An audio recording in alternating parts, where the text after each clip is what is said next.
Okay, I think it's time. Hello. Hello, good evening. How's it going? I'm Benry Paints, and I got my account info stolen. Oh, this has been a week already, and it's only Tuesday. I hope everyone else's week is going well. I hope their week is does not involve having their account being stolen. I also thank my lucky stars that I am in IT, and so I have some general idea of how to mitigate these issues. So from what it looks like, everything is fine. I've managed to fix it as best I can. And now I'm just kind of ready to vibe, I guess, even though we are definitely starting much later than we normally do. Is okay. This is going to be a weird one for me today. Well, not a weird one. This is going to be a little bit of Warhammer, a little bit of not Warhammer, because what I've got on the docket is first, mayhaps. Yes, you are, Sindarius. Good to see you. I pretty much just got started. I think I finally found the culprit on my computer that was causing issues, and it's gone. So hopefully that will prevent any more further shenanigans, any more awful things happening with my computer, because I'm already tired of this. I mean, when you get your identity stolen, you're tired of it pretty quickly. But I'm tired. This was much more frantic and annoying than I thought it would be. That being said, how are you doing? I'm doing okay. Today is going to be a fairly straightforward one, because I am going to be working on a mini that I have promised Shiny Mew Paints for probably over a year at this point that I was going to paint. And that is a Goblin Necromancer that they gifted me. And I am also going to finish painting a acquired mini of Captain Sargotta, who came with, was supposed to come with, oh my god, a Huron Blackheart. And I didn't want the whole kit, so I found this one instead. So I'm gonna finish painting that one up. And I don't know, today's just gonna be kind of a vibe. Hey Lotus K, good to see you. I'm tired. I hope you're doing well. I got my account info stolen. It was probably because, I will admit, I am not the safest when I go on the internet, and allegedly it came from filling out a faulty CAPTCHA, which I have no recollection of doing. But either way, they got into my information. I shorted up as best I could. We will see if I was successful or not. But right now, tonight, I am painting two little scrungly dudes. I'm painting a Goblin Necromancer that was gifted to me, and a Captain Sargotta, who is an awesome ship lady. So we're going to get rid of these. And I'm going to go on the main camera, and I've also switched the angle of the camera, so hopefully that will make things better. I don't know. But I don't remember if you've seen the other one, Lotus K. They're from Twin Goddess Miniatures. And Twin Goddess Miniatures happen to do, like, cute little goblin ladies, amongst other things. And Shiny Mew Paints really likes them. And they asked me to paint one of them a while ago, which was a free model that I did just kind of on a whim. And it's, let's see where there it is. It was this one. And I thought it turned out really good. And they offered to buy me another model that I could paint. And I've kind of been putting it off, to be honest, because I've had other projects. But I'm in a weird position where I don't have other projects.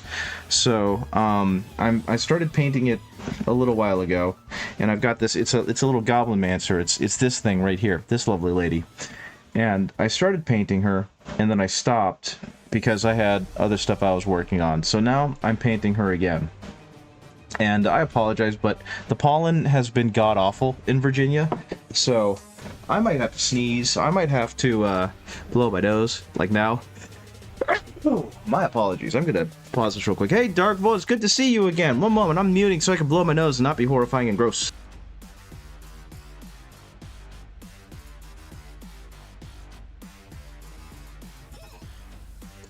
Okay, I'm back. But anyway, so I'm gonna paint this little Gobblemancer. This is one of the things I'm painting. And I looked up the model itself because I know this one prints really tiny and I can barely make out the details, but I have some idea of where to go with it now. But I'm painting that, And I've been working on this Captain Sargotta. She was one of the ones that came with the entourage for Huron Blackheart. And I always love powerful women, I'll be completely honest with you, especially, like, the ones in Warhammer, because they always end up being so badass. So I started painting her, and I'm going to continue painting her, and we're going to see how good or bad she turns out, but so far I'm pretty jazzed by it. I need to work on her legs, though. The non-metallic metal ain't exactly doing it for me. So yeah, let's go ahead and get started. I think I've talked enough. I hope you guys are doing well. I apologize for the really late start to the stream, but you know, it kind of is what it is. So one of the first things I'm going to do is just kind of work on this. So how are things going for you guys? I've been just kind of vibing along at my job because we're in this position now where we're kind of covering for a bunch of other departments whose IT team walked out on them. And so we're just kind of like providing coverage, and that's made it very difficult to do my actual job.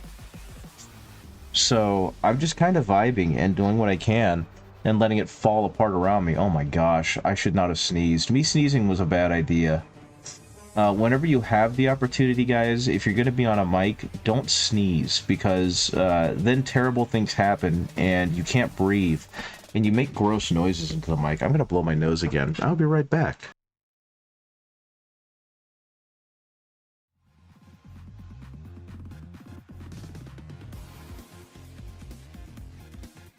But yeah, for like the longest time, I didn't have like allergies, I had sinus sensitivities.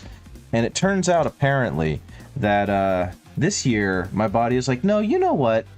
We're gonna let you have sinus allergies. We're gonna let you join in with the rest of the crew.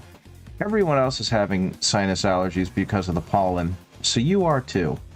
So I've had that double whammy of the temperatures constantly shifting and absolutely ruining my my sinuses, and then the whole everything else going on with the pollen. So I am just having an absolutely miserable time with the inability to breathe.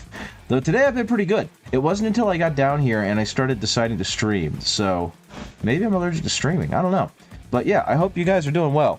I hope things are going well. I hope you guys have had a really good time since I've been gone and returned again, and then was kind of halfway gone. I don't know, but thankfully it looks like my schedule should be a lot more regular.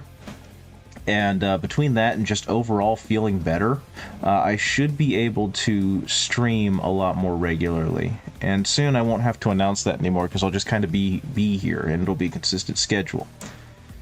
But yeah, I hope things are going well with you guys. I hope you guys have a lot of fun things to tell me. Because, especially, like I said, especially after having to deal with trying to, like, recover my identity and lock everything down. You work at the pollen factory, that's okay. Everyone's got to make a buck somehow, and you're also helping us get, honey? Honey.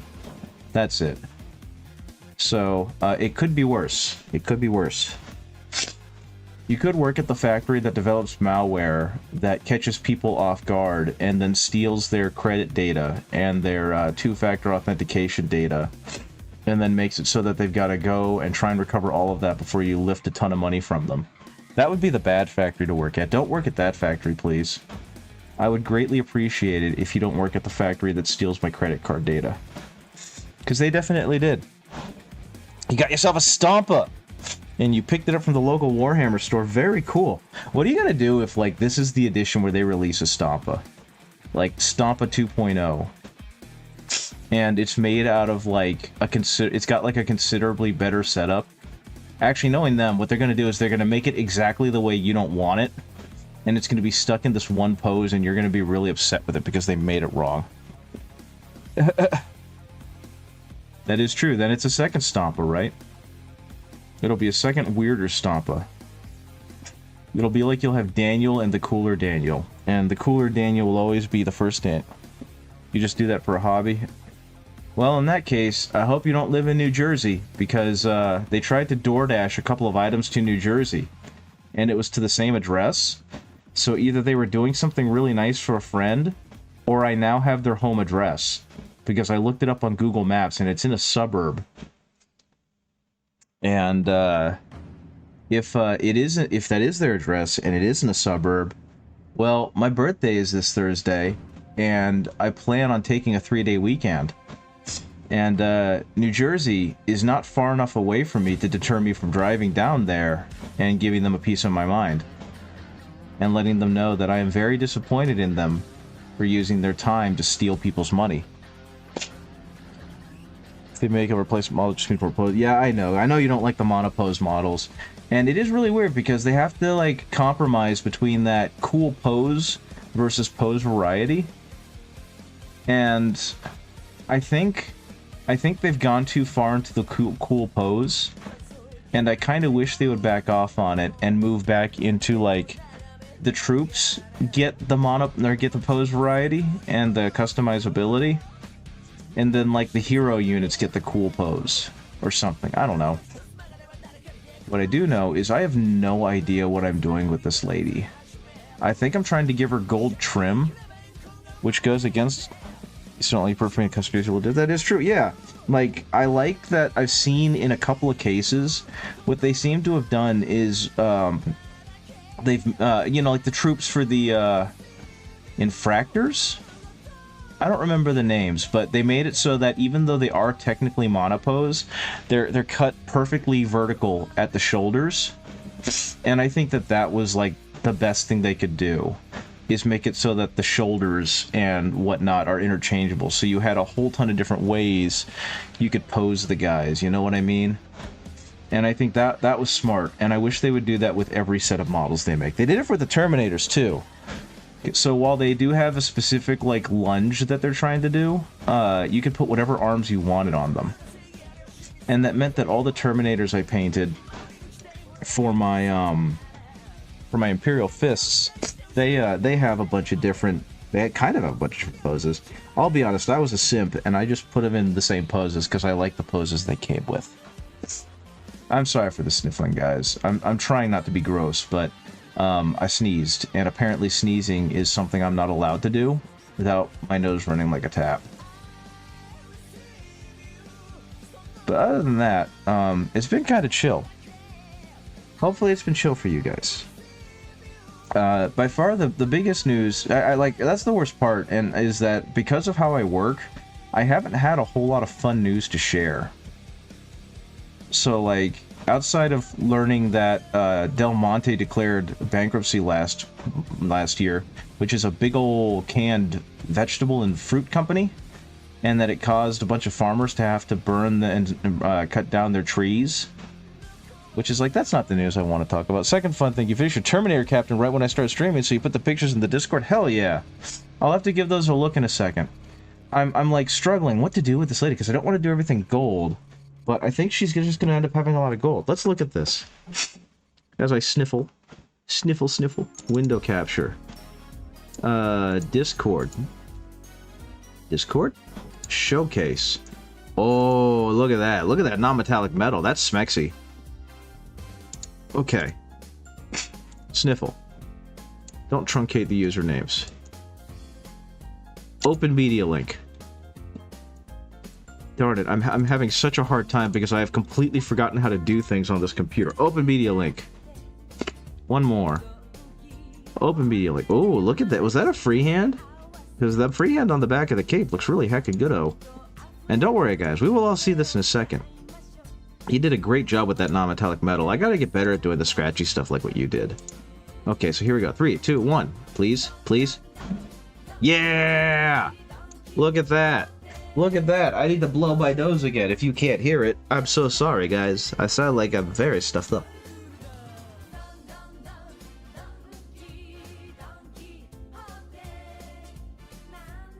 I think part of the problem also is just that down here the air quality is absolute garbage.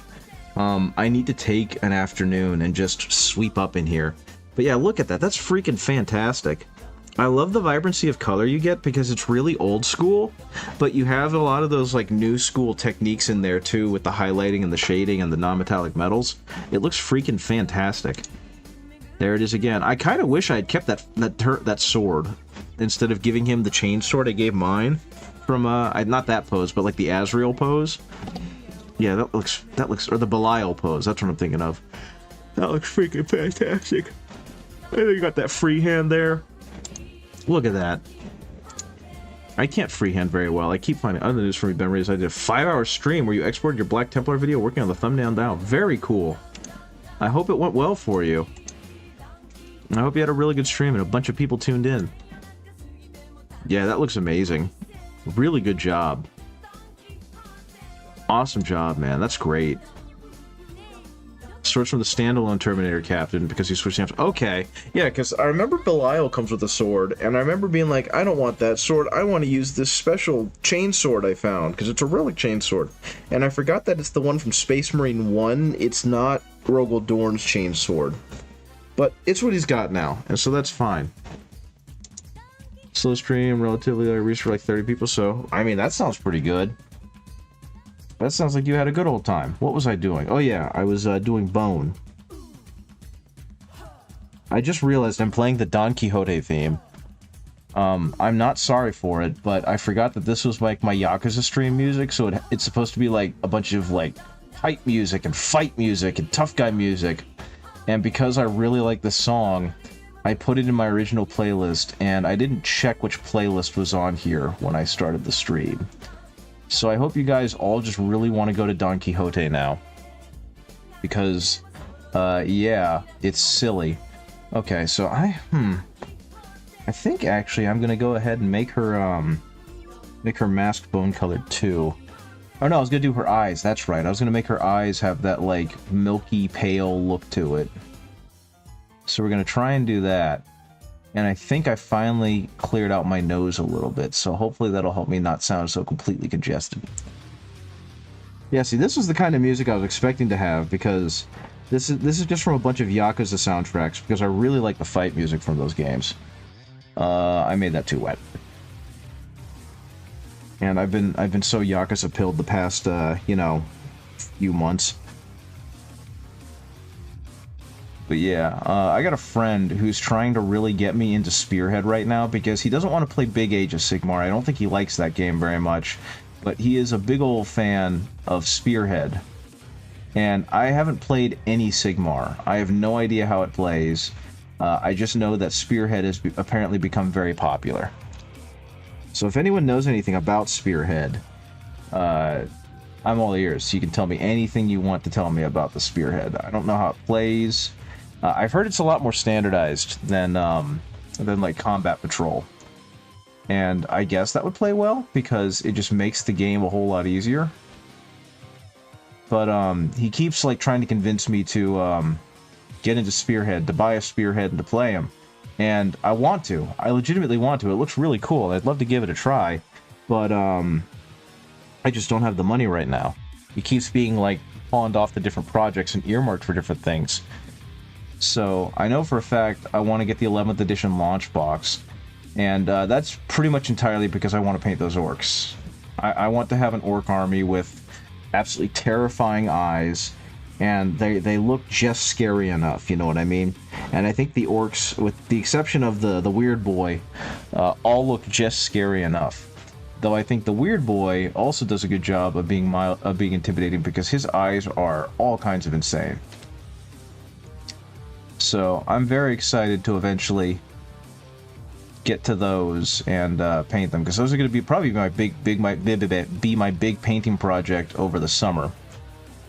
And we'll just have to see how that plays out. Okay, now I think that's, no, I can go a little bit higher. I was going to say, I think for the bone color, that's the highest highlight I want to go before going to the ivory, but I think I can still keep going, because right now I'm going to be using this khaki. And as always, trying very hard to not overdo it, because whenever you do, you end up making it look blocky. And that's not quite what I want, because this is a very tiny model. So this is all about just giving it the slightest highlights. Same with like spoiled for choice this October. Yeah, that is true, right? I forget. Was the orcs? Were you trying to go all in on orcs this season? This edition? I remember someone saying that they wanted to go all in on orcs. And yeah, the orcs, I can't wait to see what else they do, because the new models they made, they did not miss on a single one. They all look absolutely phenomenal. So I'm quite excited to get to paint them and see what other stuff they make, because they really are putting out great, especially non-Space Marine models. The Space Marine models are all perfectly serviceable, and I don't want to say I'm tired of people saying otherwise, but it's just like, what did you expect? They're Space Marines. They've got to be generic enough that any Space Marine collector could conceivably put them in their army, you know? So, they got to really play it safe with them. You might even get a launch book. Not really, but I don't mind collecting orgs. I'm given the first model I ever painted, so you got a soft spot for them. That's absolutely fair. And you might end up getting a launch box yourself. I mean, they always knock it out of the park with the launch boxes. At least as long as I've been in the hobby, which has not been very long. But I have yet to see, like, them fumble a launch box. I know, of course, they had to go real big with 8th edition, because that was a big old deal. And then they went really big with 9th edition, which also had a great one with Indomitus. Like, they just keep hitting it out of the park. The only orc thing you didn't care for was the walker. You didn't like the chicken legs with guns on it? That's fair. It looks goofy, but maybe not the right kind of goofy for some people. I thought it was great, and I was super happy to see it, because it looked like something stupid that an orc would build. They'd take, like, a scout sentinel or something, and then they would just use that. You know what I mean? And just strap a whole tons of guns on it, because why else? Why wouldn't you put a ton of guns on something that walks like that? I'm kind of curious how big it's going to be, because it looks massive, but because of how GW shoots their models, it kind of makes them lose the scale. So of course it looks massive. So I suppose we will see just how big it be. I didn't even check out the base size. Does anyone know the base size on that Orc Walker?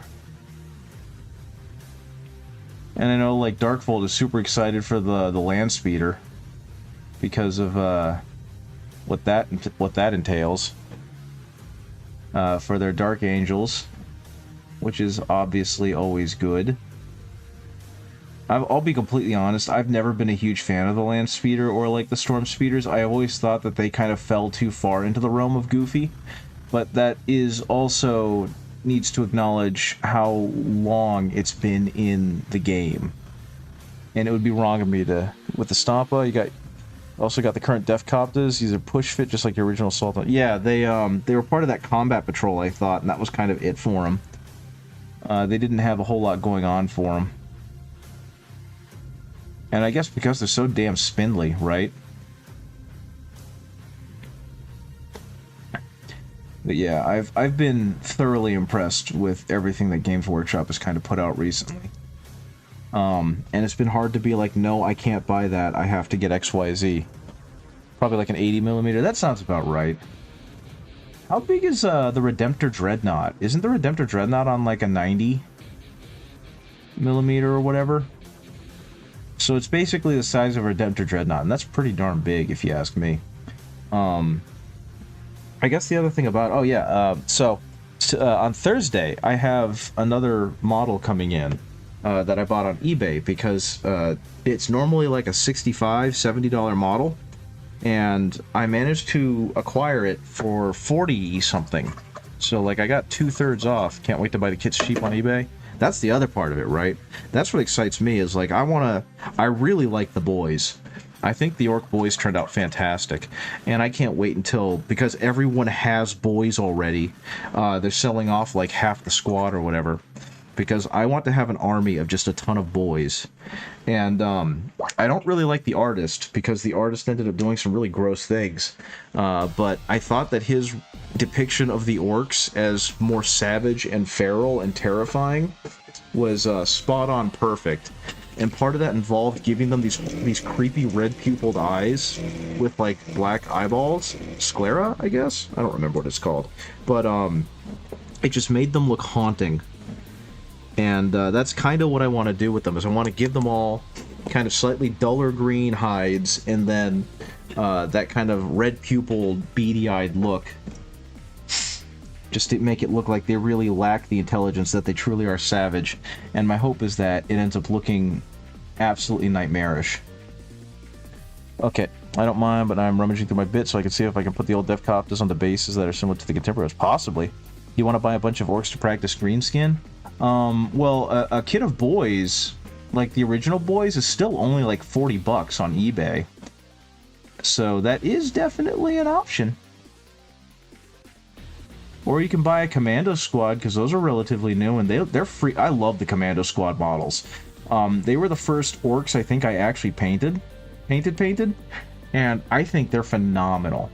So if you decide to paint some orcs, I cannot recommend the Commando Squad enough, because it's such a great set of models.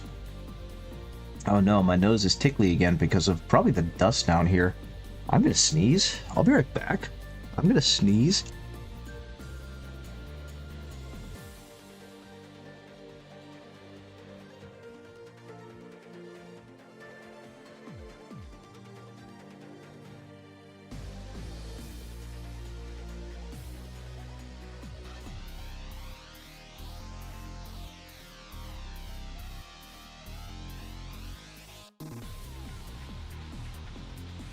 Oh, that hurt. That was a powerful sneeze. I don't want to sneeze on camera. It's gross. You guys don't need to hear me sneeze.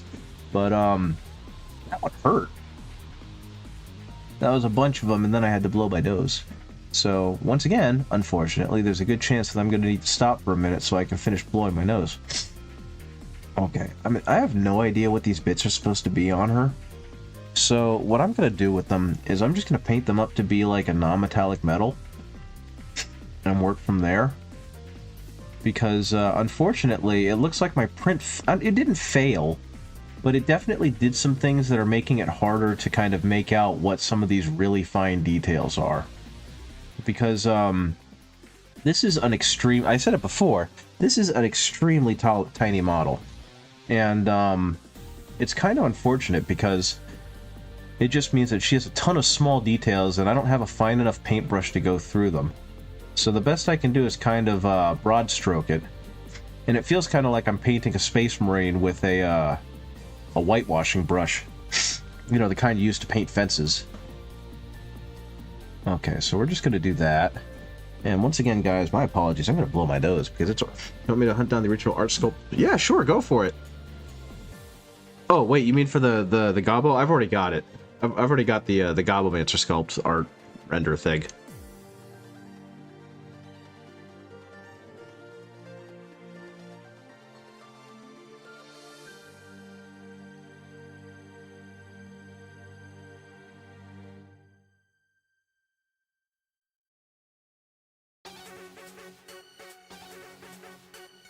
Also, I really want to encourage you guys. I know I did the stream like last week, but I really want to encourage you guys, if you haven't watched it, to go ahead and, if you're interested at all, give the playthrough of Look Outside a watch, because Look Outside is a tremendous game that I feel needs to get more credit, more eyes on it, and I would love.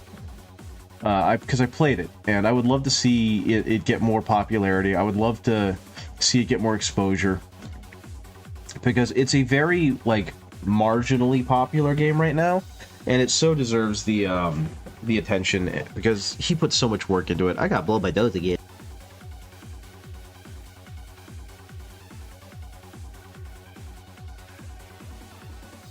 I returned.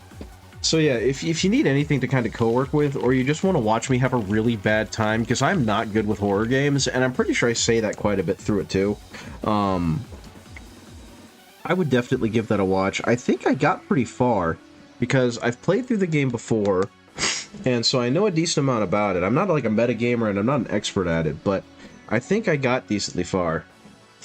Cool, go eat dinner. Enjoy. I already ate dinner. I had nachos and a baked potato, because those foods make sense together. But it was delicious, and you should go get delicious food too. And I'm... oh my god. You guys are listening to Ben Repaints Die live on camera. How's that? Can I get some likes? Can I get some thumbs ups? Can I get some subscribees? I'm kidding. Don't humor me.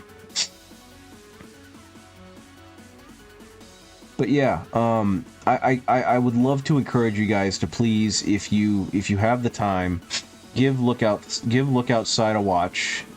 Enjoy my playthrough of it.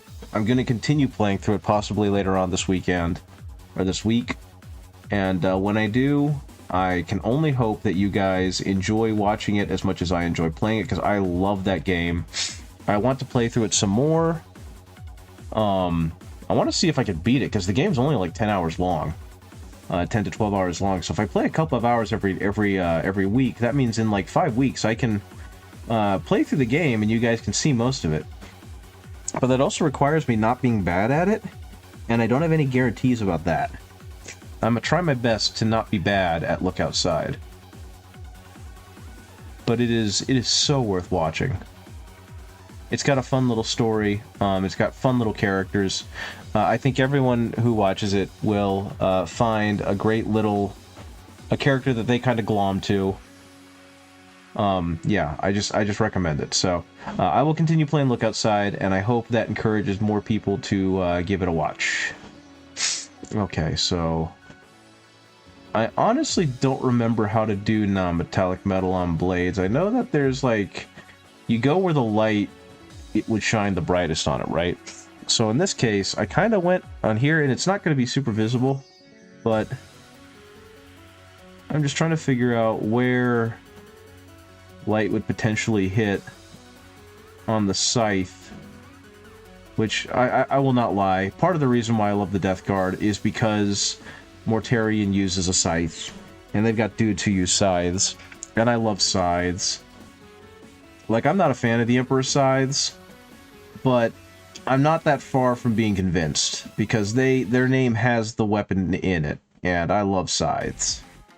I just think they're super cool. Like, super stylish, super cool. So yeah. Let's see. And again, this is just kind of like, where would the lighting actually hit this darn thing? And that's my guess where the lighting would hit it.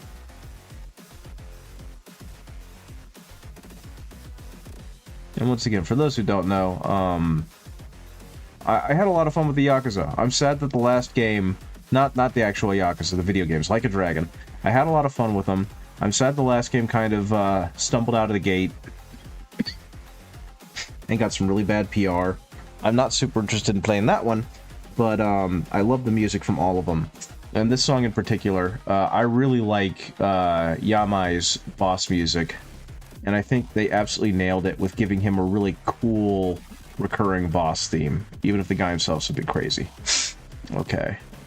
So once again, just trying to slowly build up the highlights where the light would most likely hit on this model. So let's see in here. And I'm just kind of using a gray because the plan is I'll eventually put in some white highlights. But right now, I'm not super worried about that. All I'm trying to do is get just a little bit of light to hit off it. Okay. And I'd figure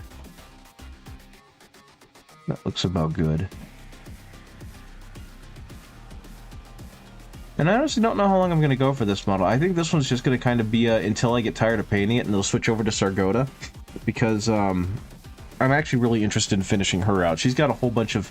Something I love about Games Workshop minis, and I think some of the other... It might just be because of a bias, and this isn't actually true, but I feel like Games Workshop minis do a good job of making themselves very paintable.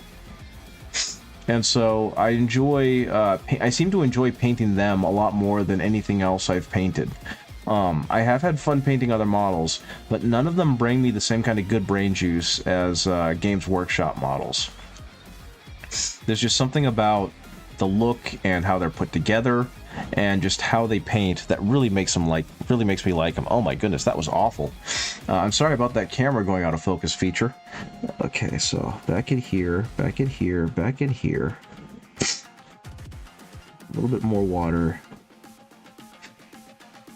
And see, this is where my non-metallic metal starts kind of falling off, because I get a little coward. I become a little coward with it, where I'm not really sure if I'm blending it right, and I go back and touch it up a lot. But it's going to be good. Right now I'm just using some of that severely watered down dark blue, and I'm just kind of feathering it on there, where it gets a transition point between the lighter colors and the darker colors.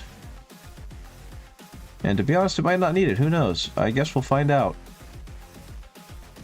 But I'm not stopping there, because that's just kind of a gray, and gray is not going to be enough to really show this off. Where else did I hit with this? I didn't. Oh no, I did. Okay. So, before I move on, let's do a little bit more of that non-metallic metal coloring on, like, Gauntlet right here. And again, I don't need to be heavy-handed here, right? This is just kind of an area where I can hit it a little bit, kind of feather on the idea that there's going to be a highlight, because this is only like the first layer of a couple.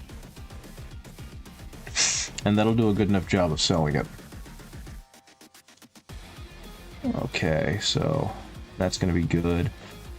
And I think I kind of already did it here, but I'm going to hit it again, just to kind of really hit home that that's what that is. Okay, yeah, and that's looking okay.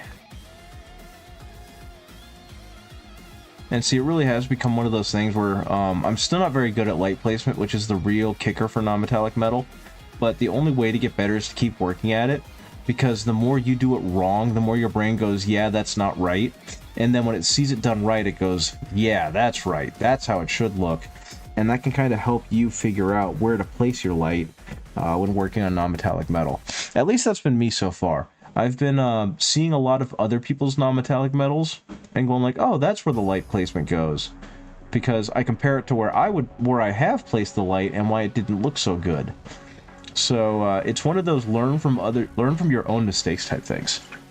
And I'll be right back, because I apparently have to cough, hack, wheeze, do something.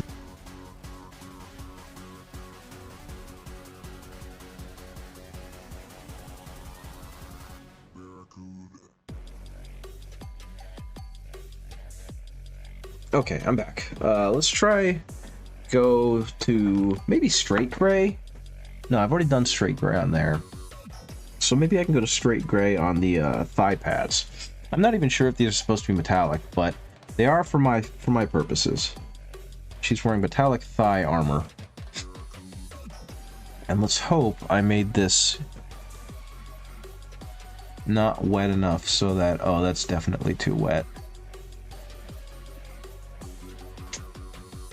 But that's okay, I'm making it work. Actually, that's turning out pretty okay.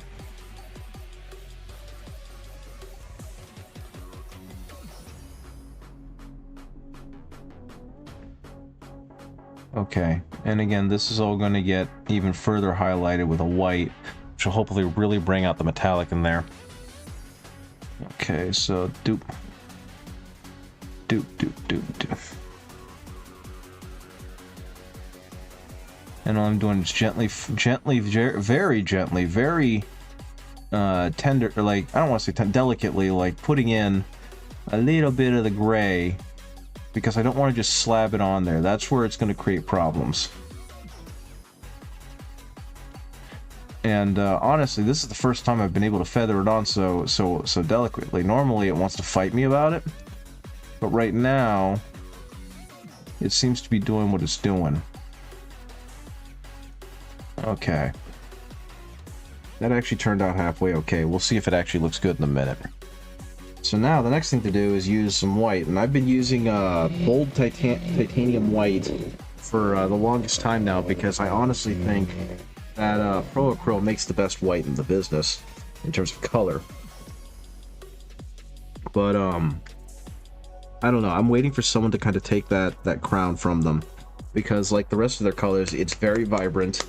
It's very saturated.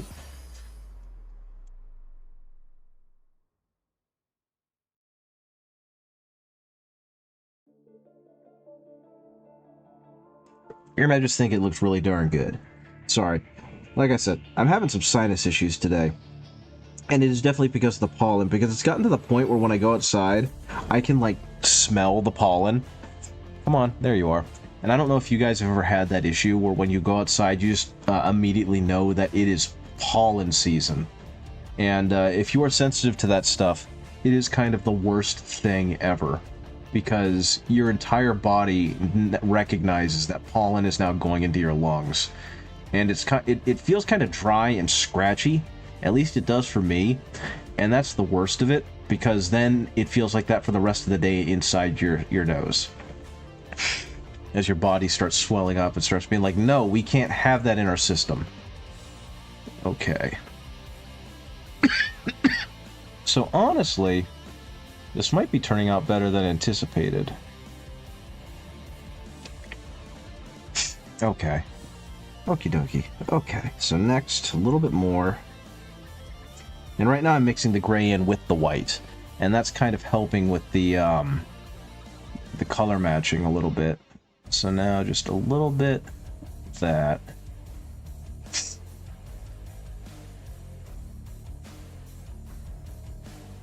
I think I've talked about this before, but this song, I think it's such a great song, and it feels so big and dramatic, but the moment that it happens is so silly in Judgment. And so just knowing that, and I think that that's a problem with a lot of Yakuza games, is that the actual climactic fights where these awesome musics happen, because of how Yakuza designs its combat system, they don't particularly feel epic. They just kind of feel like another fight. But maybe it's just me. Maybe I'm just getting too old and that kind of stuff.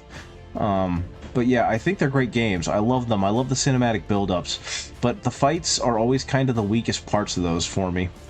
That and the sometimes nonsensical stories, but I love those. If you've never played a Yakuza game, do yourself a favor, play Yakuza 0, and enjoy the absolute unhingedness of the characters, of the game, of the world. It's such a great feeling to get into Yakuza 0, and know that there's so much more to just kind of sink your teeth into. Okay, so, again, this isn't done. We're getting there. The next thing to do will be the actual pure white highlight. Get a little more gray, get a little more white, let's mix it together. And now I can continue working on them thigh pads. And let's hope they don't turn out to be too chalky. That's the other problem with, you know, lighter colors, is that they have a chance to get really chalky. And that's usually kind of the worst thing, because it kills whatever texture you might be going for. So the best you can do is just try and hope that you've created a smooth enough blend, and you've created just enough smoothness into your paint that that does not happen.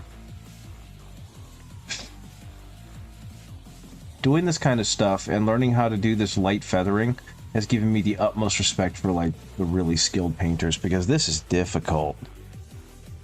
I am not good at it. Okay, so...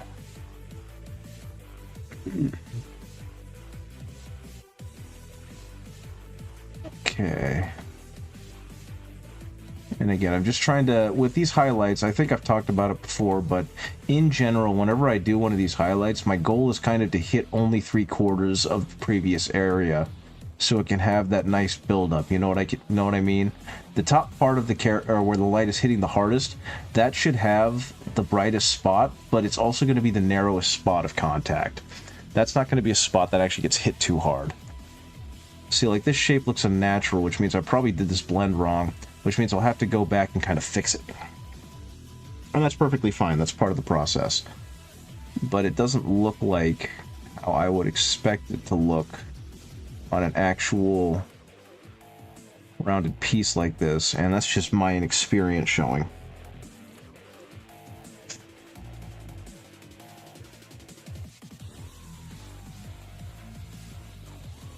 Okay, I think that might have fixed it.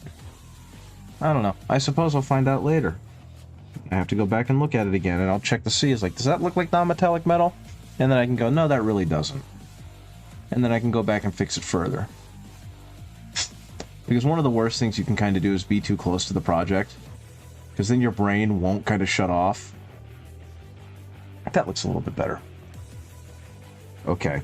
One thing I forgot to do that I just noticed is, you know, she's a goblin. She's got big old goblin ears. They are black, and they don't need to be because she is supposed to have, like... I gave her kind of a very glowy skin because I remember as a kid seeing, like, cartoons where the ghouls had kind of glowing green skin, so that's what I was going for. I'm gonna blow my nose again. I'll be right back.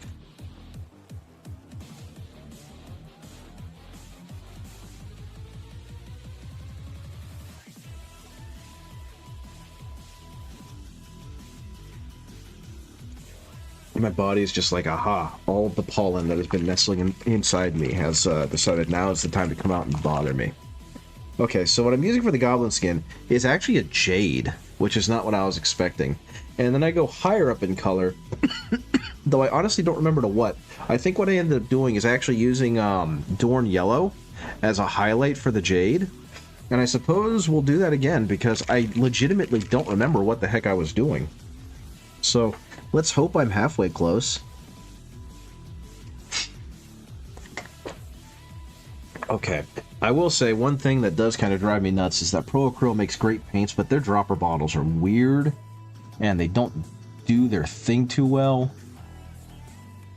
It's just kind of obnoxious because, you know, you're looking for... you're never going to find the perfect paint, and it's always because there's like one or two things wrong with it, or there's just something not quite right. And with Pro-Acryl, it is definitely their dropper bottles. Their dropper bottles drive me nuts. Which was not how I thought about them about 6 months ago. I used to like them, but the more I've used them, the more I've realized, you know what? I actually don't. You kind of are bad. And I guess that's their proprietary thing, kind of like Games Workshop's paint pots, but that doesn't make them any less obnoxious. Okay. Because the way that they're built, they can let out a whole ton of paint all at once, but then they get stopped up real easy, you know? Okay, and right here... there we go. And thankfully, this shouldn't need a whole lot, because even though these are ears, they're going to highlight really nicely since this is a big old flat surface. And that just brings so much more character to her, because she now has these incredibly bright satellites on the side of her head that really accentuate that she is indeed a goblin. Fantastic. Okay. Now, something that should be happening is, I think I was trying to say this and my brain kind of shorted out and I forgot, but around Thursday, I should be getting a model in. And unless I have some other project to do, then it looks like I'm going to have something very fun and interesting to paint next week. Because I think, like I mentioned, I'm pretty much done with the Eldar Corsairs. There's not a whole lot left for me to do. So, I don't think that's going to get done on stream. Goblin Hood confirmed. Very much so, right?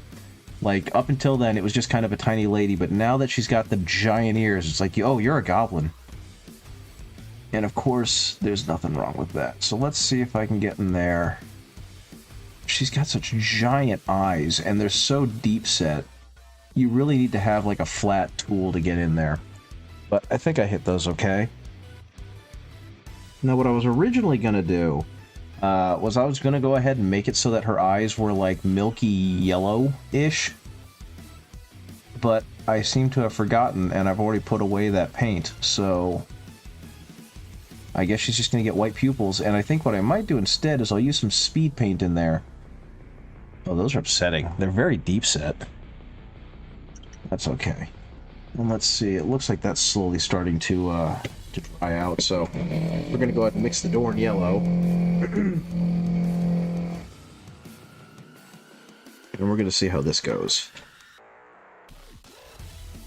Because I've started using Dorn Yellow as kind of an ice yellow substitute for when I want to do white highlights, because white is just so flat, it's not super interesting to look at unless you use it for just like little points. But the Dorn Yellow, the ice yellow, tends to do a really good job of setting it up and making it have an off-white but a white, you know what I mean?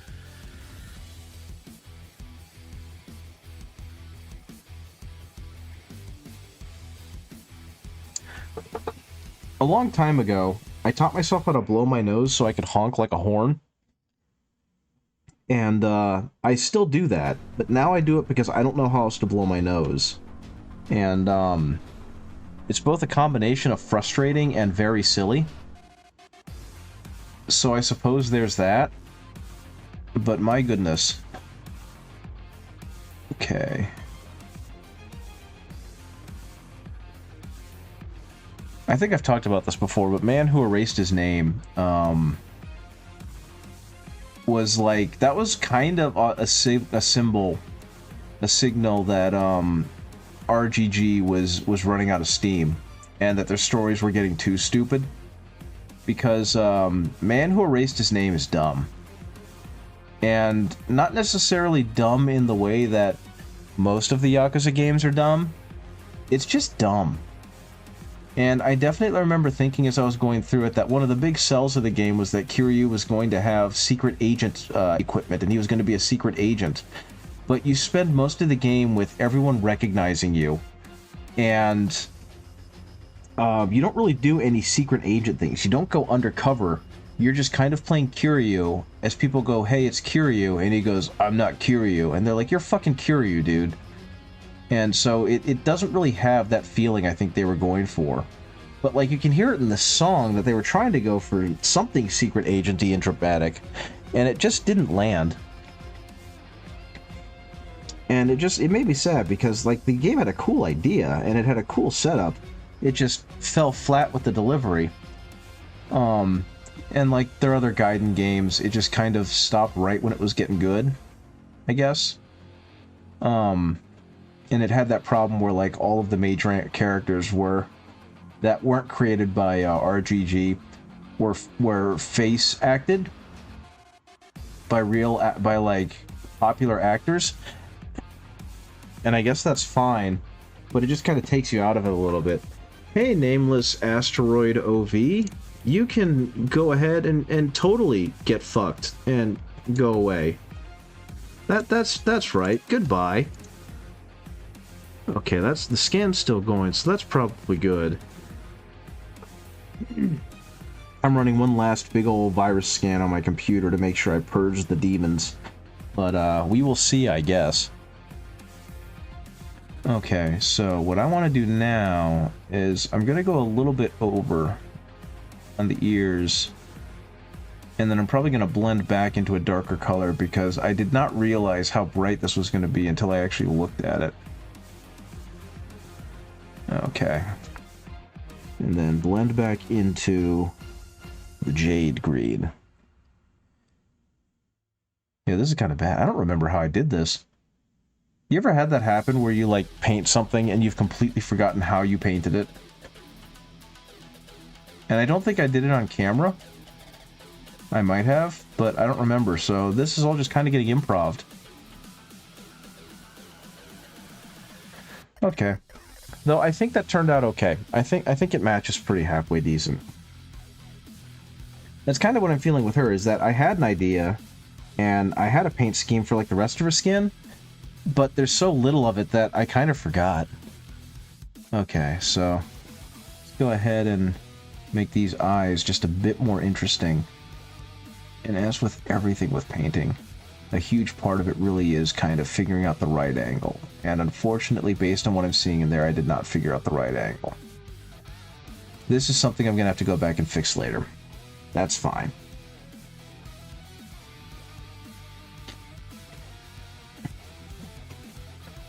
And every time I turn after a prolonged break or when you want to repeat a painting I did a week ago, right? You stop for 2 seconds and you've already completely forgotten what you did. For a little while, I was like, I should catalog my paint jobs. And I was trying to, but the problem is once I get into a rhythm, my brain's like, okay, yeah, this looks good, this looks great. And then it keeps going as it tries to continue with that mojo. And then I've completely forgotten what I've done. And that's just been kind of the MO of me painting, is I get really into a rhythm and I completely forget how I did the thing I just got through doing. And it's definitely a thing, and it's definitely not a fun thing. Because it's like, no, I want to be able to replicate this, especially because like right now, the gentleman that I'm doing commissions for, and I'm helping him paint up his conquest armies, is like he's giving them to me in batches. And unfortunately for those batches, it's just kind of like, I don't remember how I painted you guys. Doing a test model to completion, then trying to batch paint the rest, it turns every model into another prototype to try and recreate the first one. That's a perfect way of putting it, because that's exactly what happened. I painted these ogres. They're like, they're Norse ogres, basically. And I gave them this really good skin, because they were supposed to, he wanted them to have like a deep, a blue skin, like they were frostbitten, since they were frost ogres. And the first ones I absolutely nailed. They look fantastic. And then he gave me something completely different to paint in the army, and I did that. And then for the next set that he offered, he was like, hey, can you paint some more of those ogres? And I was like, I don't remember how. Now, I guess the good news is that I have gotten halfway decent at color matching. So there is that, I suppose, because I got close when doing it again. And I also have this habit of having a really limited palette of colors. I always kind of wonder how some of these mini painters, how they have these huge walls of paint, because I can't use that many. I don't know how. I've basically been using the same 30 or so paints since I started seriously doing it, and for the most part I've been able to make almost any combination I want, and they work okay. Like, when I completely rebuilt my collection via Pro Acryl, I think I bought like 20 paints. And other than some speed paint stuff, that's kind of been my core set of paints that I use. And for the most part, I think it's working out okay. I think everything I've done turns out pretty good. Okay, and now going back to a thing I was working on, then promptly forgot about, because I saw something else that interested me. Let's go ahead and get the scythe. Also, did you see that Doig Swifter coming back soon? I was pretty excited about that. I was wondering what they were working on. I was legitimately curious, and finding out it was a Legends of Avantris bumper for their Kickstarter, that was freaking cool, and it looks fantastic. And of course, they did an amazing job with it, because I don't think they know how to do anything else. I will say, I was extremely tickled by the fact that they included an Akira slide in there, an Akira slide, because I distinctly remember, and it was around the time that I painted up the Defkilla War Trike, India talking about how she's so over the Akira slide. Because, yes, it's iconic, and yes, it's a really cool shot, but, like, everyone and their mom has referenced it. And so she's just kind of tired of seeing it. And it isn't like I hate seeing it, and when I do, it's going to make me mad. It's just more of a, I've seen this enough, and it feels like it's mandatory at this point. And she's never going to yuck anyone else's yum for enjoying it, but I can definitely understand why she would be tired of it. Which is funny, because in that trailer, there's very clearly an Akira slide. And, you know, I'm glad they put it in there, because it is a cool shot. I just couldn't help but think of India talking about how she's so over them, and she was the director for that whole thing. Yeah, it turned out really good, too. I will say, for a second, when I was listening to it, I thought it was Danny Sexbang singing again. But no, it's a different band, and they're absolutely fantastic, and they did an amazing job.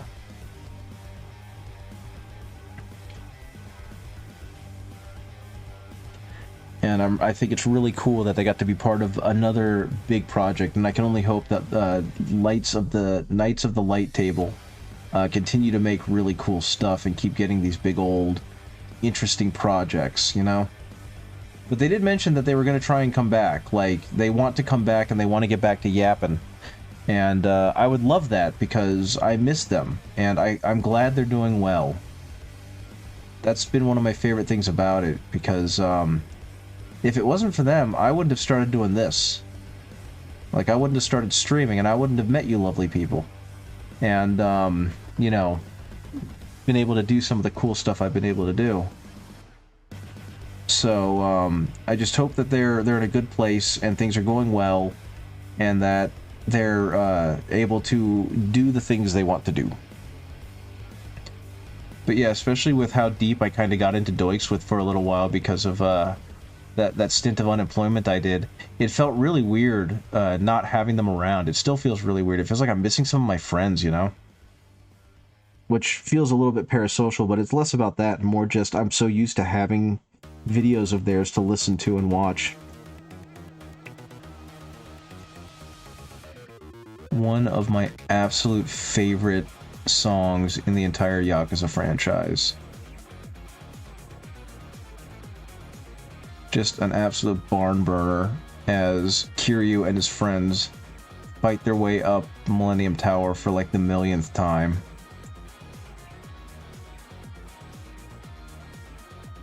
Okay. And again, just trying to take some of the... You agree with the feeling? Yeah, right?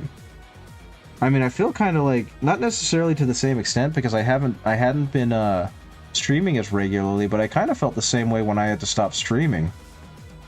It was just like, man, I was starting to build this little community, and all of that, not all of it, but like a lot of that progress has been lost simply because I've just not been in a place where I could stream.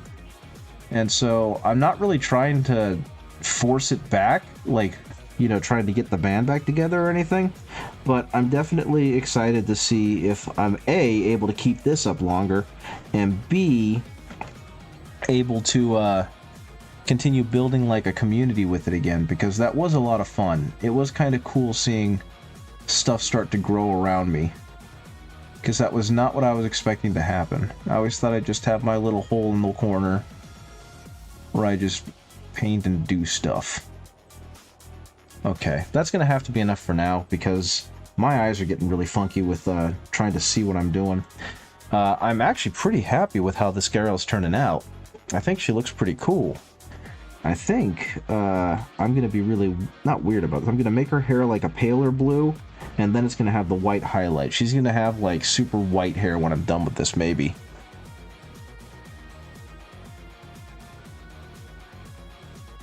Like the, she's gonna have brighter hair. I want her to have like the bride with the white hair type hair. And I don't know if I'm gonna be able to pull this off, but we're gonna try. But yeah, like, for example, I'm really pissed I wasn't able to play Like a Dragon with you guys. But I just kept hitting that point of like, I can't stream, I can't stream, I can't stream. And I really wanted to see the end of that game. And I had actually put it off for quite a while because, I didn't want to play it while off stream. And so I started playing through all the other Yakuza games, and then I kind of finished them. And then I just looked at QB at one point, and I was like, I guess I'm going to play Like a Dragon, and you're going to get to watch me play the rest of that game. And so that ended up happening, and it was just like, well, I guess I'm out of it now, so on to these other games.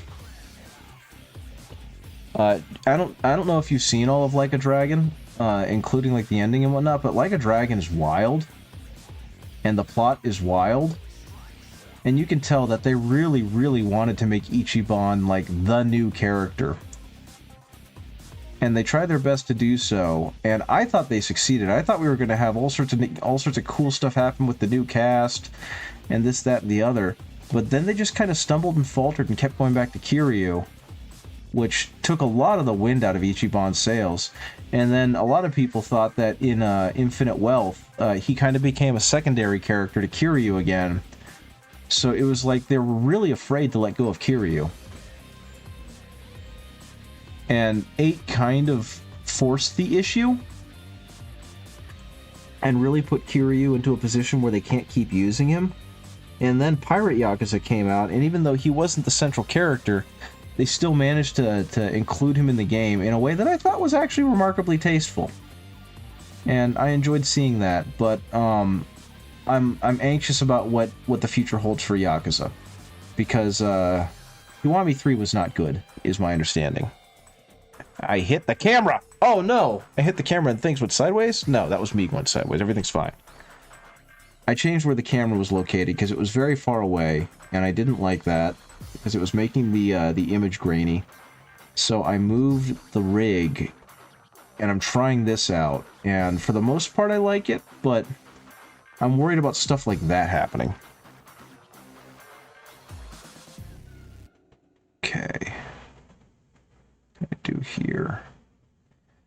stuff to do. And like these big flat areas, this is where this white is going to have, or this off-white is going to have the hardest time.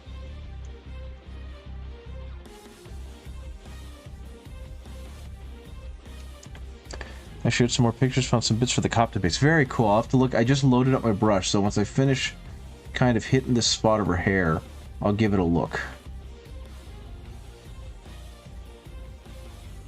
Okay.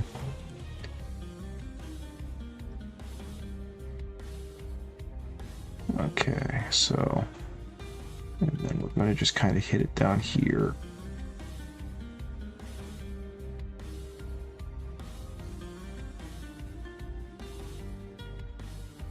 My hope is that maybe go maybe a shade brighter with this, and then potentially go right into the white is the plan, I suppose. And that actually feels like it's done, so let's go ahead and check out the...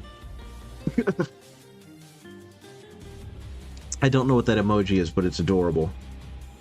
Libra 2 okay. One threat found. Okay. Last scan was at 1:30 p.m.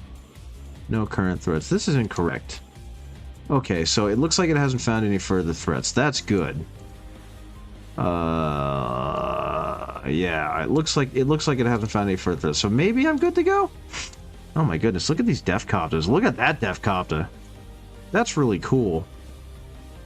So the new ones already have a bunch of built-in terrain, and to try and make it work, so are you moving the old Def Copter onto the new terrain that you created? Because that looks fantastic. And also, once again, the colors that you get, I am so jealous of the colors you get. I'm going to show this on the stream in a second. Okay, that's what I thought. Because, yeah, I mean, your stuff looks so fantastic. It's so vibrant. Window capture. Come on, window capture. Oh, that's why. Window capture. There we go. Yeah, that's going to look really good. For a second, I thought that the middle base was one that came pre-assembled, and then I looked a little closer at the pieces and realized, oh, you put that together. So yeah, that's going to look really good. That's going to look fantastic. But yeah, the yellows and the reds you got on that, they look incredible. When I grow up, I want to be able to do that.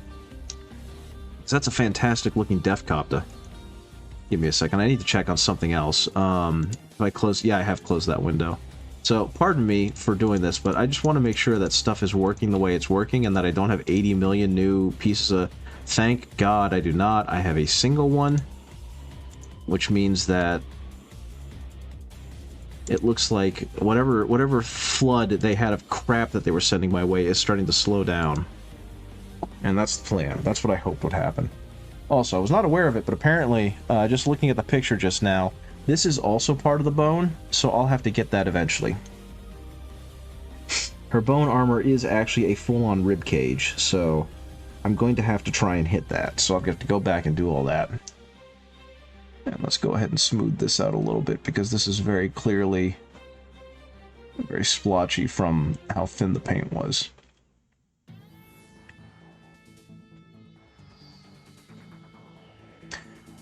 Oh, and that was apparently another cardinal sin that the Yakuza Kiwami 3 game committed. Was this song was a very popular fight song called Clay Doll in the Cradle, and that's because it's just a cool song. It's not in Kiwami 3 at all. Not in a remix. Not in the area it's supposed to be in. It's just gone. And that feels bad.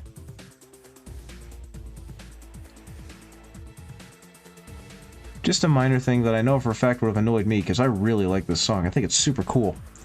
Okay, so... but then again, I have the original remastered, so I can just play that again if I really want to.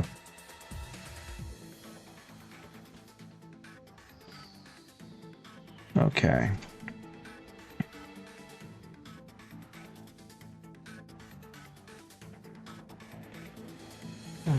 Okay, so that's gonna go here.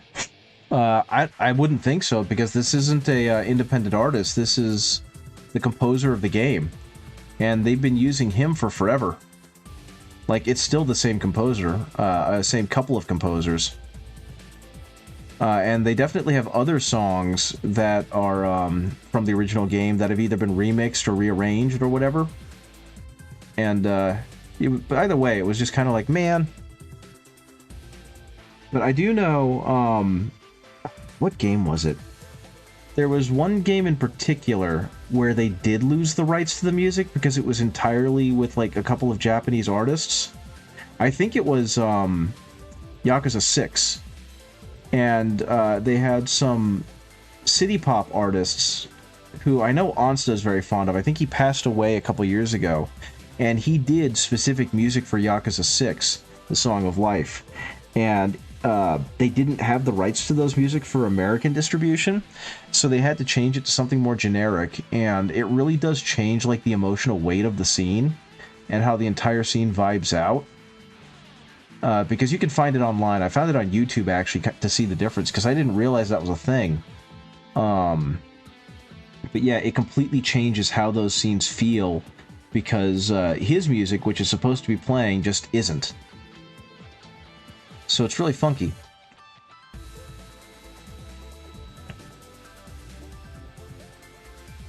But yeah, like this song is so completely of the era. This is a very 2008 era song. And I don't know, I just think it's cool. I like it.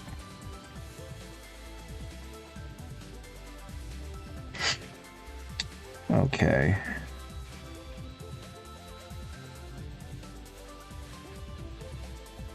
Okay. And so now she has kind of this dusting of, like, pale blue hair. And eventually that's going to become more of a white hair. Which will hopefully play out okay. Is that supposed to be skin, or is that supposed to be her headband? I cannot tell. Actually, this being so watered down works to my advantage because I can use it to clear up some gaps in here. Make some blends a little smoother.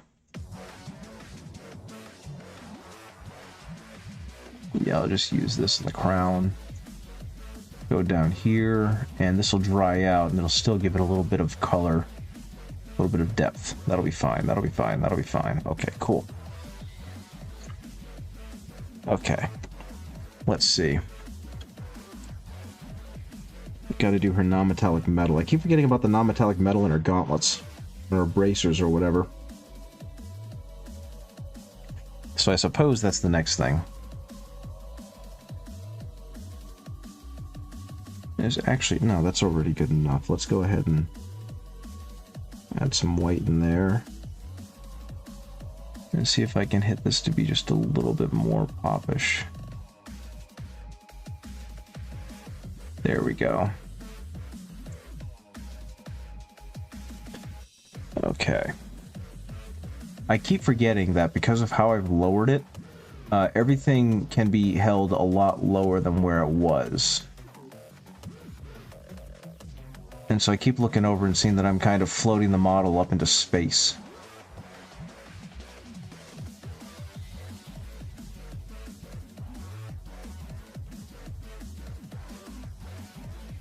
But yeah, going back to Yakuza real quick, I do know that they haven't previewed or announced a Yakuza 9 at any point. Like, there's been no news of a sequel to Yakuza 8, or Like a Dragon 8 at this point, but they have been pretty heavily pushing Stranger Than Heaven, which looks like it's a prequel game, because it very clearly takes place in at least parts of Kamurocho, but in the past. Like, it's supposed to take place over 6 eras, which I think is a really cool mechanic, because you get to see the city grow around you. And in one of the shots, they definitely had the famous Kamurocho Torii Gate. So the assumption is that it is definitely some kind of prequel to the Yakuza franchise, the Like a Dragon franchise. And I suppose, tomorrow, I think they're going to do like a deeper preview of it to really show what's going on with it. And I guess that's when we'll find out what that game's all about. I kind of hope they don't make some of the same mistakes they made for Yakuza 3. Because, I don't know if you heard about it, but like one of the actors definitely got in trouble for mistreating some women. And they kind of played into that with him playing the character. They're like, yeah, he had a creepy vibe, and we wanted this character to have a creepy vibe. And it's just like, that's not the thing I want to hear you say. That feels like the wrong the wrong way to look at it, boss. But that was their choice, I guess. Okay, so there's not much more I can really do here, just because this is such a small area. I don't want to overwhelm it. So I think I'm going to leave it be. And with that, I actually think I'm going to leave this little gobbo be, because I've made some pretty good progress on her. There she is. She's definitely looking neater, but I still feel like she's missing a lot of color, so I think I'm going to have to do something fun with that cape, and I'm not sure what yet. I suppose I will find out. For now, though, I think I'm going to go back to working on her. Because, I've actually been more intent on figuring out how to fix this one. Because especially at the leg guard area, I'm not super fond with how that's turning out.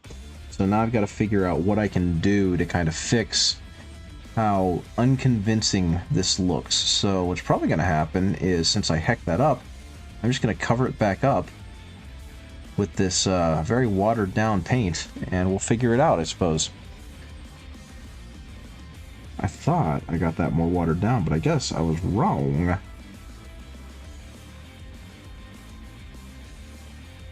I'm going to go ahead and hit some of that with the wetness, and give that a little bit more of a blend to it.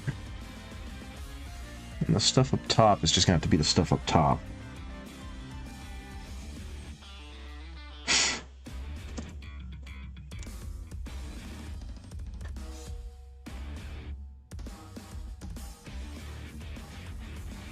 But yeah, I feel kind of bad because I'm so disengaged from like Warhammer proper that I know they've started to release the rules. They've been drip feeding them, and I haven't cared like at all, because my friends and I have been trying to play not Necromunda really, but like a kit bash version of Necromunda, and that's kind of been our big thing. And so the actual interest in the Warhammer game has waned, while interest in using the models for other things that we find more enjoyable has increased. So that's kind of where we are, is in attempting to find other ways to play them.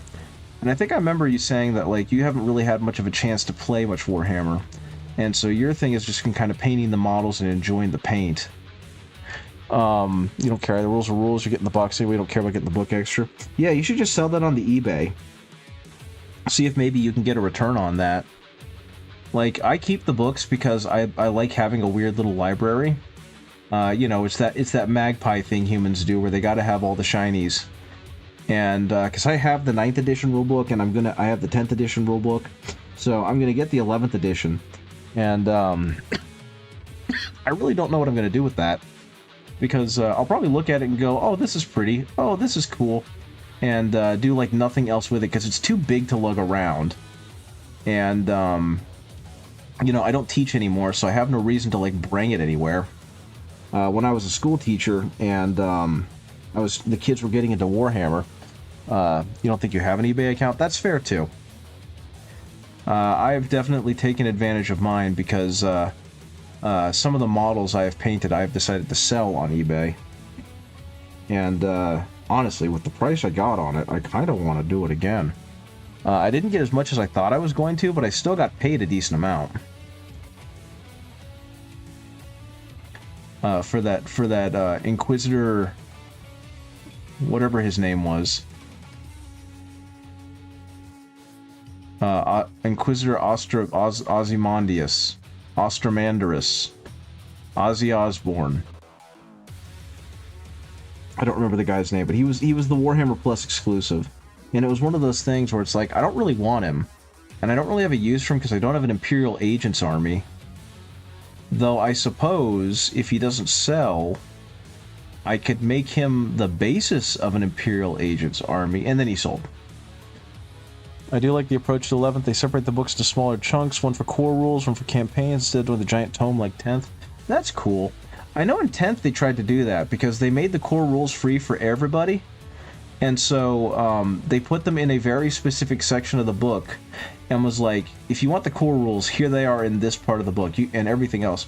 For campaigns, I know in the promo version, the campaign came inside the book, but if you were to buy the rule book elsewhere, it didn't have the Crusade stuff, and you had to buy that separate. At least that's my recollection of 10th. So, yeah, I guess the fact that they're doing that again is pretty good. I also feel kind of bad in saying this, but since 11th, I don't know, I guess because they are making some changes to the rules, it needs to happen, but I feel like 10th hasn't been out long enough for them to need an 11th. But that's purely me.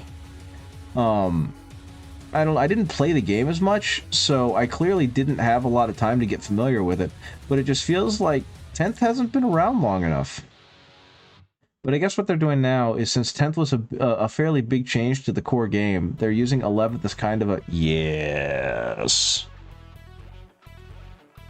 I like this song. I didn't realize this was the original version of the song. In Yakuza Kiwami, the remake of Yakuza 1, they remixed this song, and the remix has a lot more electronic going on. So, like, that driving guitar that you're hearing isn't in Kiwami 1. It's just like a synth. And I don't like the synth. It was fine, but it sounded kind of corny. And so the first time I heard this version of the song was in Yakuza 8, when you go back to Kamurocho with Kiryu. And I was like, oh my god, they remixed the Kiwami song. And then I looked it up and realized, no, this is just the Yakuza 1, the original PlayStation 2 Yakuza 1 fight music. And it's like, Kiwami ruined it so much. This song is so groovy.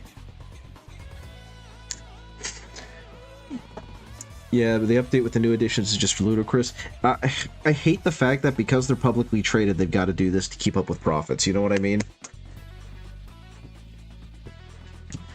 I really, I don't know. It just feels like too much, and I don't want to spend too much time pissing and moaning about it, because I know for a fact I'll do that. But it just really feels like I'm getting used to an edition, and we're moving on to the next one, and it invalidates the one I was just in, and all the stuff I collected. It's like, why did I do this? It happened with Kill Team, even, because I was really getting into the original Kill Team with my friends, because we really liked it and liked how it worked. And then they were like, nah, we're doing Kill Team 2. And it's like, okay. And then we found out that the way they were doing Kill Team 2 completely invalidated Kill Team 1 and how it's built its lists. So it's just like, I guess I'm not playing Kill Team 2.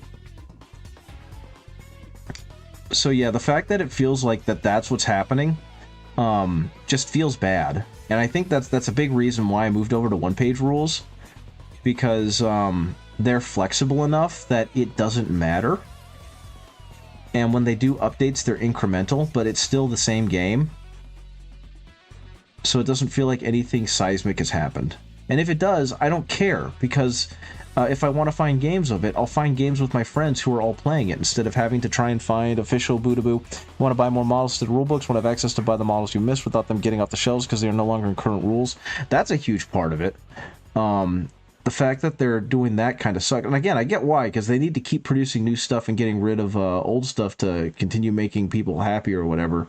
But it still feels bad.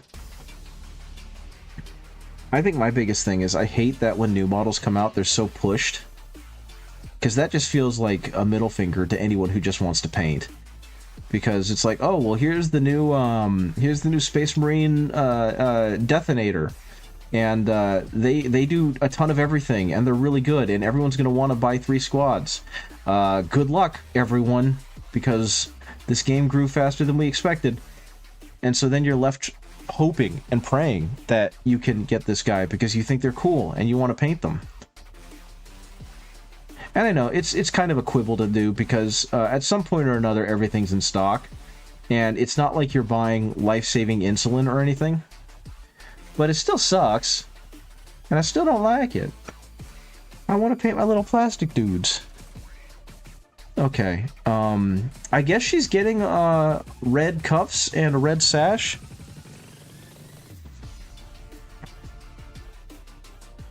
because that's what I'm doing. I didn't even think about it. I was just like, I want red. Here's the Dark Angels Primarch. Great, I'll have to wait for like 3 months till scout. Yeah, exactly. I think probably, yeah, that's the other thing is I really wish there was a way to deal with scalpers, because back when it was, you know, all brick and mortar, it was like, it was much harder for this to happen. But the internet has made it so easy for people to take advantage of you on the internet. Case in point, me getting my identity stolen. But yeah, with stuff like that, it's like, this is a game for models. This is for people to enjoy. Well, I want to make a total body off of it. No, fuck you, dude. Yeah, that part stunk.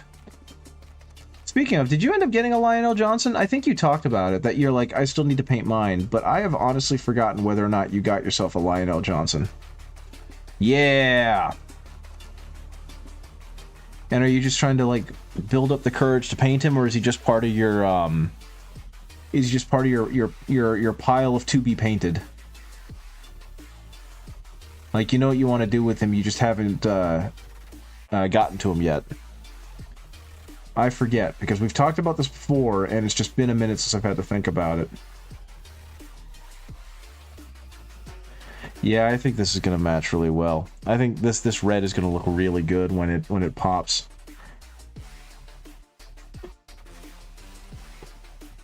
Okay, so red, and we're going to get a really brilliant, vibrant red once I get rid of this dark blue out of it. I am still in some kind of awe at how incredibly faithful 3D sculptors have gotten at making some of these models. But I mean, the entire things are 3D sculpted nowadays anyway, so it's not like it's a huge hurdle for them to have to clear to be able to make a 3D sculpted model proxy look like a 3D sculpted model, you know what I mean? But it still just makes me happy.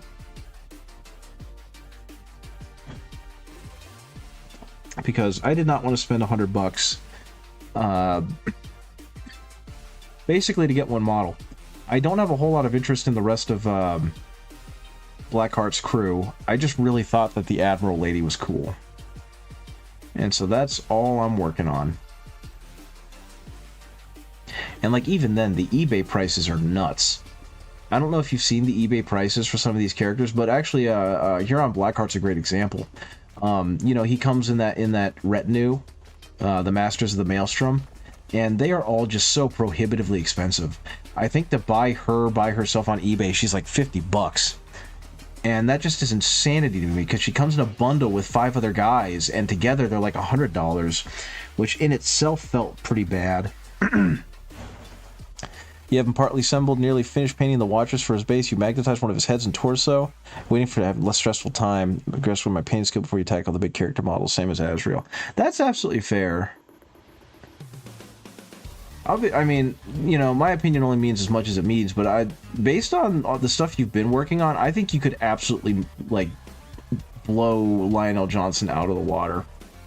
I think you could do an incredible job with Lionel Johnson, and I'm very excited to see what you end up doing. Because, like I said before, you do such a good job with incredibly vibrant colors, and your shading is on point.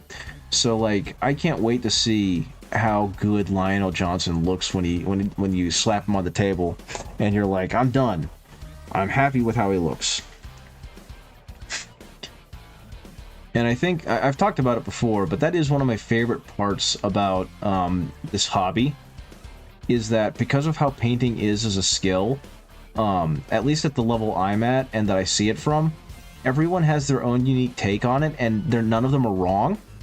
So instead of being like, oh, I get to see a well-painted, etc., I get to see a not as well-painted, etc., it's all just kind of like, I get to see this awesome rendition of this model, and then I get to see this other awesome rendition of this model.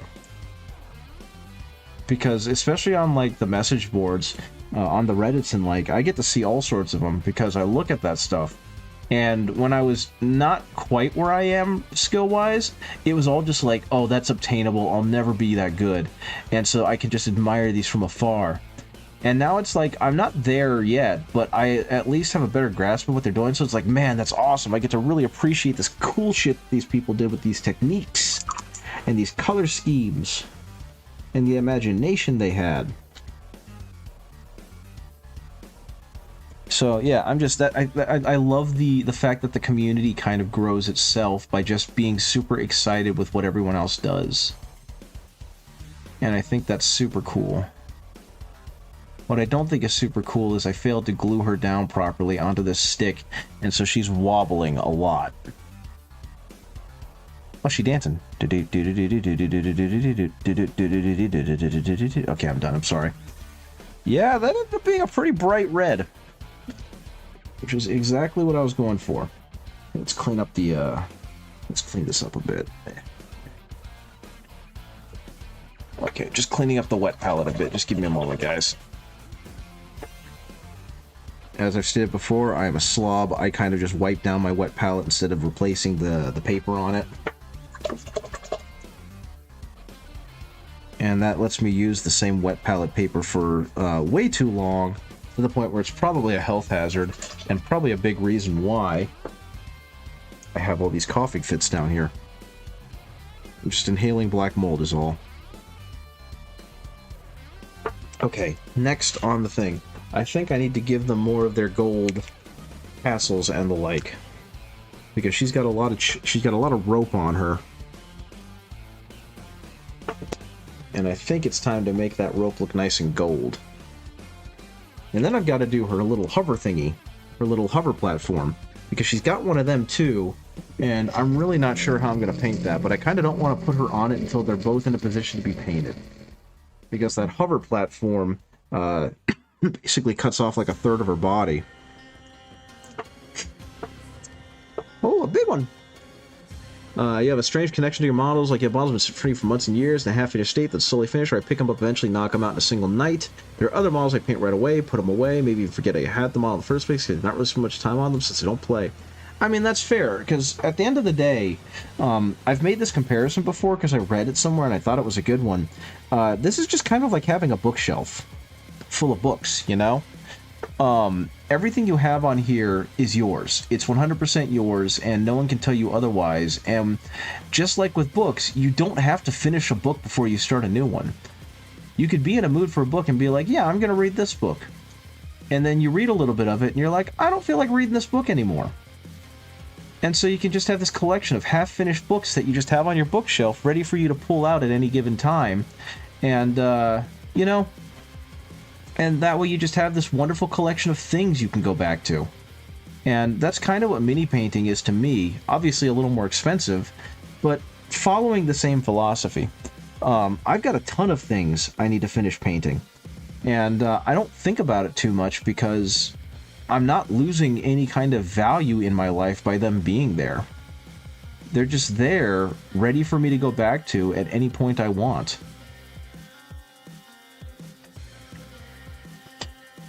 Yeah, maybe you have the desire to read the book later. Maybe not. Who cares? It's your book. Exactly. It's like, you're not going to make me feel bad because I have books to read. They're my books. And I know that gets a little bit aggressive, but it really is the case.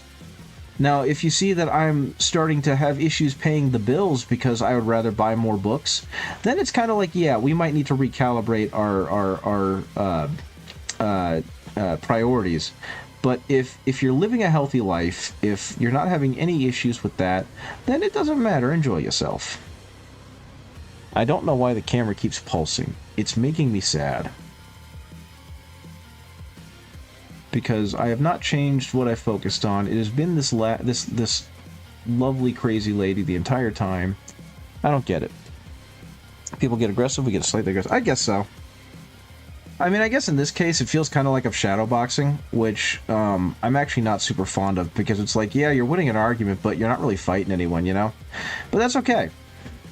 Let's leather strap for her sword. There we go. And I think this is also a leather strap. I can't tell if that's part of her outfit or if that's the leather strap to her who's a what's it. So it's going to become a leather strap. And this is where I'm kind of, where my limited palette kind of becomes a thing, is that I'm using dark umber for like every part of the shadow. And as a non-artistic person, I'm not sure if this is a good thing to do, like if it'll act as a unifying shade, or if this is just gonna make everything look kind of samey. And so I guess that's something I'll have to find out as I finish working on this. Speaking of projects and whatnot, I definitely have one that I want to start, and that I have yet to start, because I have yet to purchase the bundle. But once I get like 50 free bucks... What the hell is that? What is this? I'm definitely going to end up purchasing the bundle for the Fear and Hunger minis, and I'm going to paint each one of them, and every single minute of that is going to be on stream. Because I'm still in love with Fear and Hunger. It's still a wild-ass game. I finally ended up buying it, and I kind of regret it because I am a giant baby. Like, I'm having a hard enough time playing Look Outside, even though I've gotten through most of that game. Fear and Hunger is just going to give me a heart attack. Which is a big reason why I'm not streaming it, guys. Unless you want to see Ben Repaints die of a heart attack on stream, Ben Repaints is not going to be playing Fear and Hunger. But I think the game is brilliant, and I want to go ahead and paint the minis for it, because someone did a really good job recreating a lot of the monsters and a lot of the characters from Fear and Hunger. So I'm going to have fun with that at some point. I'm still not sure what that thing is on the left side. I think that's a cuff, or part of their collar. Like, it's part of their collar that got left open. So that's just going to do that.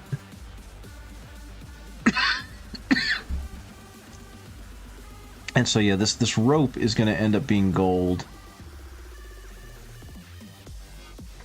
And yeah, there's going to be a lot of gold on this. You watched the Super Eye Patch Wolf video, and that's enough for you?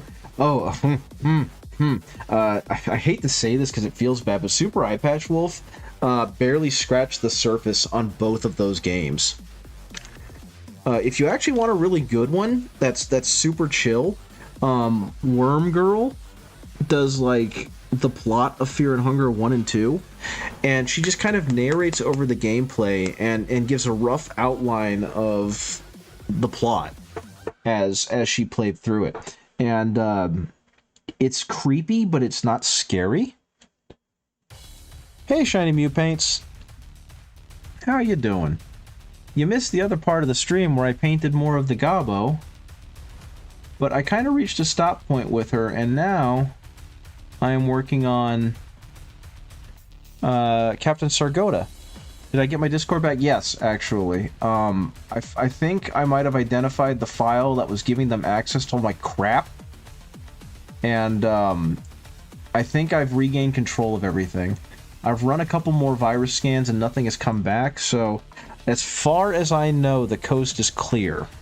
In fact, let me check on something, because what's been happening is, since they were still signed up with my stuff, they were going to my Gmail and spamming me with all these fake promotions and whatnot. And they also got in control of one of my credit cards, but I closed that down. So I think everything's hunky-dory-esque. Obviously not perfect, because I don't know if one of the credit cards they made is actually mine, or has actually got through, because I tried to report it, and hopefully that didn't go through, but I suppose we will find out. Because what they did was they actually opened another line of credit using my credit as collateral. And I think I caught it quickly enough, but I do not know. So I suppose we'll find out. But yeah, it looks like I got everything else back. Unfortunately, I had a day where I was not able to do anything because Discord very correctly flagged what the bot was doing as this malicious activity. And so they limited my posting down to like 5 posts a day for 24 hours. And I guess it was in hopes that a user like myself would either realize what they were doing is wrong or be able to address the issue. So I had like 30 people being like, hey, Benry Paints, you've been hacked. And I think I wasn't able to answer them, so all I could do was give them a thumbs up, which felt stupid, but I guess it worked because I was able to reach out to them today, and they were all like, I'm glad everything's better, or, you know, sorry that happened, and blah, blah, blah, blah, blah. So it all turned out okay, I guess. We're just gonna have to wait and see if they actually really deeply penetrated into my credentials and started stealing more of my stuff. But I guess on that note, some positive news there is they couldn't exactly take a whole lot because I don't have any money. I'm poor.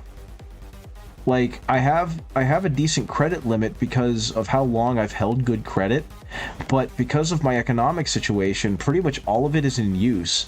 So they probably thought they were going to get like close to $10,000 in credit, and they tried to pull a line of credit, which ended up only being about $500 because that's like all I had.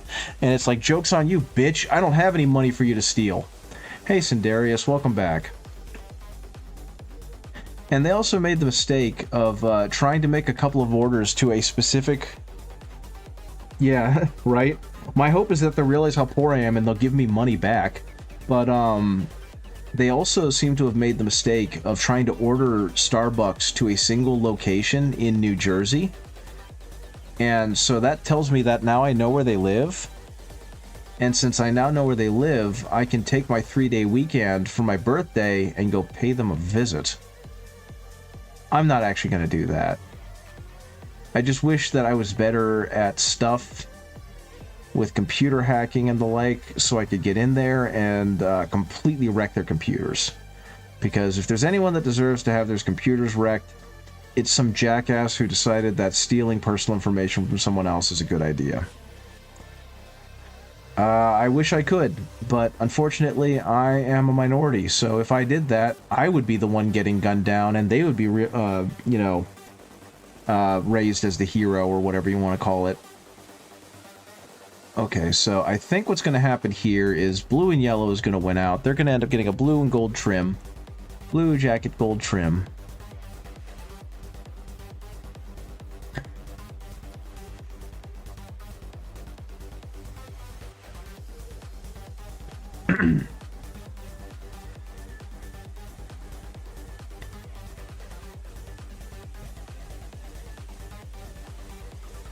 And overall, this is going to end up reading, hopefully, as a brilliant gold to go along with their brilliant gold medal. There we go. There we gold. Oh yeah, they're the medal on their boots. Your video is done and uploaded. Congratulations. Especially since it was one of them honking 5-hour ones. You had a really long stream to work through. I've been way too lazy to do any kind of editing, though I think that would probably be better because there are probably some really long lulls in this stream as I'm just kind of vibing. And no, I don't know. I don't think my streams are interesting enough to cut down. Like, because I'm usually so focused on this and I'm kind of just rambling, the conversations... Oh, it wasn't a stream. Oh, okay, that's right. You were doing just... Were you just editing like a huge video? I'm sorry, I think I misunderstood. It was just pure footage? Good God. Good luck. I'm glad you're able to knock that down and get it done. That's huge. Yeah, see, I've done a little bit of video editing, but it's a very slow process for me because I have that problem where I'm not good at it. So kudos to you for being able to knock all that down into something digestible. Okay, so... Again, just kind of doing some more accent stuff to eventually get this up to a nice gold. Next, what we're going to do, I believe, I don't think I ever go pure orange on this, is I'm going to mix some Averland Sunset, because Averland is 4 hours of painting a building into a 13-minute video. That's incredible. So, obviously, Mr. Averland Sunset is next, because I don't know what to do with any other yellow. They don't exist as far as I'm concerned. You've learned some lessons to streamline. That's always important. That's like the biggest thing, is gaining new knowledge every time you make stuff, right? Like, I think I've talked about it before, but I made, I used to work at high school, and we made puppet videos during the pandemic when we were doing virtual learning, and the quality of the video editing and of the acting and of the sound design all increased a lot between the videos as we learned from our mistakes and learned what worked and what didn't work. So hopefully your video editing continues to improve and becomes more streamlined and it becomes easier for you to do. And then the next time you have to edit down 5 hours of footage, it takes half as long. Okay. Okie dokie. So I think I watered this down too much, which tends to happen because as I get along in the evening, I get sloppier.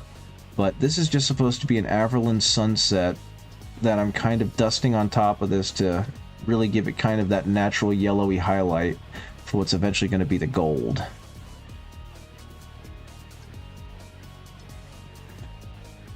And I'm kind of doing the same all over. Oh my goodness, that is... Why does it keep doing it? You've heard someone say you develop a style and pop off after like 20 videos. That does make sense, because that's just enough time for you to really learn what you're doing and get comfortable with the software. So I can definitely understand why it would take something like that long. And I mean, I also guess that if you're doing 20 of anything, then you gotta internalize it at some point, right? And I think 20 of it is probably a good enough place to be like, yes, this is internalized. My muscles and my memory understand what's going on. That seems to make sense to me.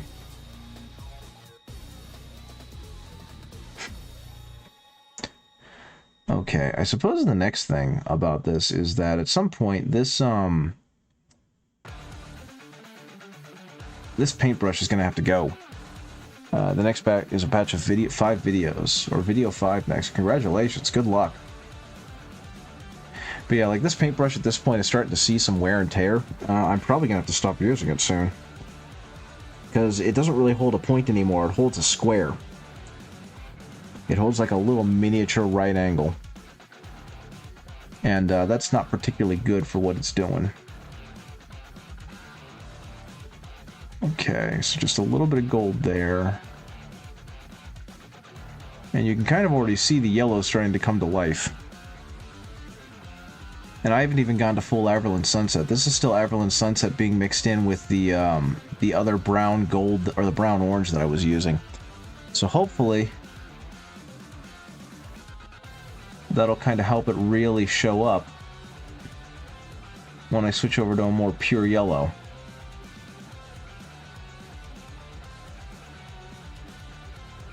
Okay. And yeah, that's already looking... You've now got a fine basing brush. Unfortunately, it's too thin to be a basing brush. And I already have like 3 fine basing brushes, right? Like, I've been using this old Winsor & Newton one. That's not a Winsor & Newton one. Yeah, this is the one I've been using as a basing brush. This is a Citadel one. Yeah, it should be fun. Going through and like going back through a process after you streamlined it and everything starts to feel more natural, that's like one of the most rewarding things in the world for me. Because it's that tangible growth aspect, you know? But yeah, what this is probably going to end up being is like a not fine detail brush. And it's going to be extremely useful specifically for that.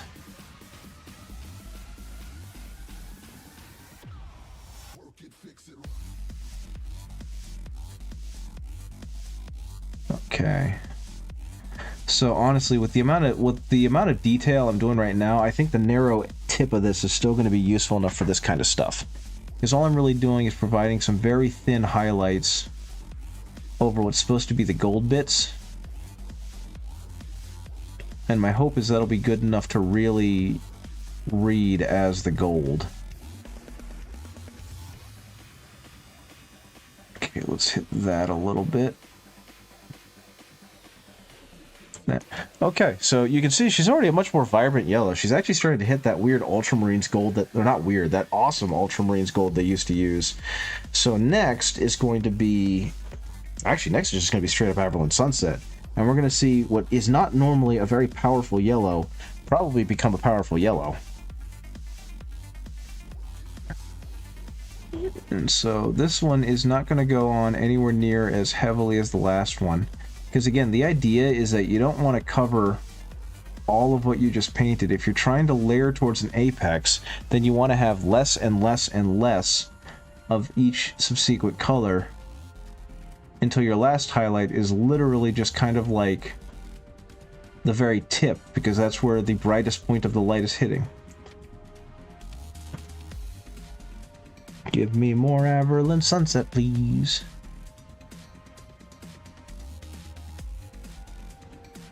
And you can kind of see that in action. This is where having the tip would be nice, because I'm just trying to hit like the edges of the metal on the clip. And it's kind of showing up.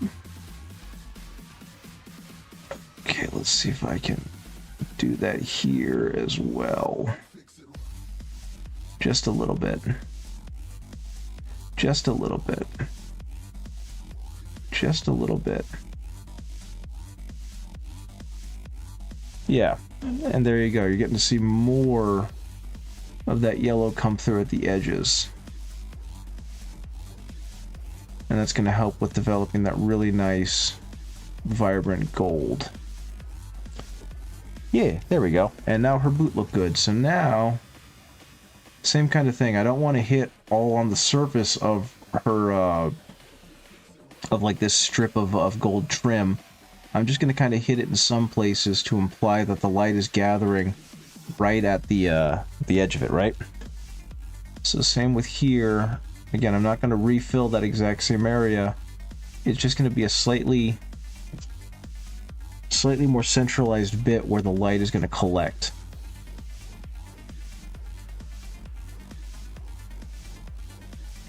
Same with just above it. And that will very subtly just create more and more light. At least that's the plan. Yeah, like that actually really showed up there. That looks good. Yay me. Go me. I'm decent at this. Okay. And as always for the edge highlighting, I'm just going to use kind of the corner edge of the brush. Unfortunately, I think this is just kind of a corner, so I got to be careful. Leave a couple of low spots on there. That looks pretty good. Again, back towards the edge. And that looks good. Okay. Yeah, go to bed, Cindarius. You've done a lot of work today. You did like 5 hours of video content and video editing, and then you uploaded it, and then you hung out with me for a while. I think it's bedtime. Thank you for dropping back in. I do appreciate it. Okay, same thing up here. Not doing the same thickness, hopefully, that I just did. So all I'm trying to do is get a little line of where the curve of the rope is hitting the light the hardest.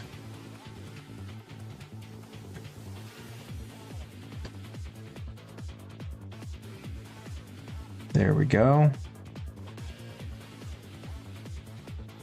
There we go. I might go ahead and make myself like a rogue trader on retinue, using her as the rogue trader. The 5-hour stream today absolutely wrecked you. I bet. Go to bed. Sleep. Enjoy the rest.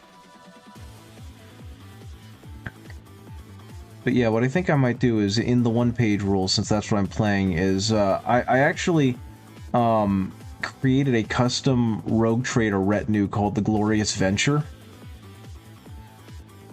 And I was originally going to do like a rogue trader on there, and I was going to buy like a rogue trader. I might just use her. She might just be my rogue trader. And that'll be perfectly fine. Let's go ahead and hit this again, because I don't want any of that yellow showing up there. Okay, next, we're going to mix this in with our off-white, which we've talked about before, we saw before. The off-white is going to be not actually an off-white, it's going to be Dorn Yellow again, because Dorn Yellow is just such a darn good warm white, I guess I'll call it, because when it's against other yellows, it just kind of creates this super nice paleness to it that reads as a white against all the other colors that it surrounds. So we're going to do a little bit of Dorn Yellow, and we're going to mix it into the Averland Sunset. And honestly, this is something I feel like I've gotten pretty decent at, because I've been trying to learn how to do this for years now, and I failed at it enough that I feel like I can do an okay job of it just kind of by dint of being so bad at it for so long, you know?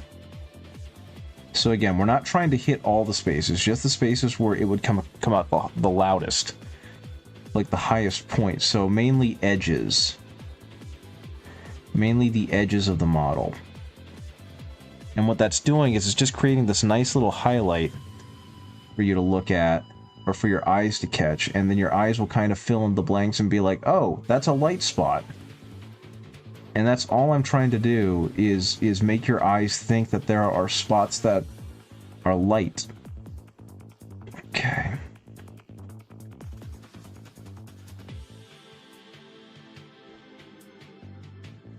And so there, it even looks brighter than it did a second ago. And I still have to go up to the final highlight, which is going to be just the straight Dorn Yellow. This is Dorn Yellow mixed with Averland Sunset over a very tiny area.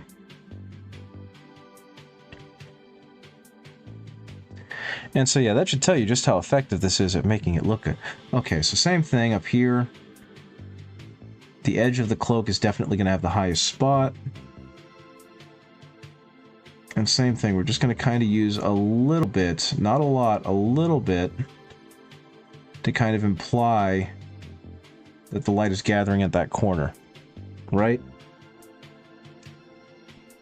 And same here, there's not a whole lot of space that needs to be used, so we're just going to gently put just a smidge near the center of the last highlight, and there, it looks like it's brighter. Same here, we're going to just go ahead and where the ripples seem to be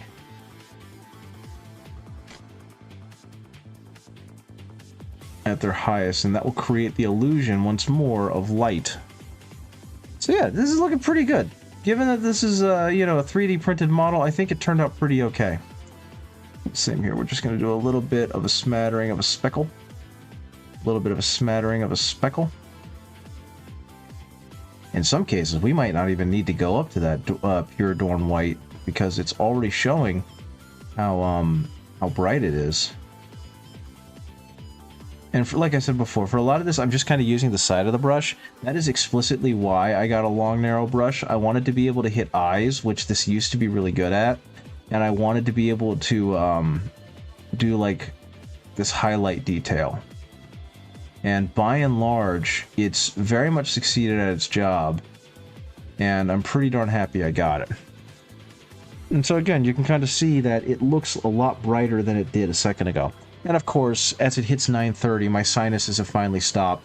And I can, for the most part, talk normally.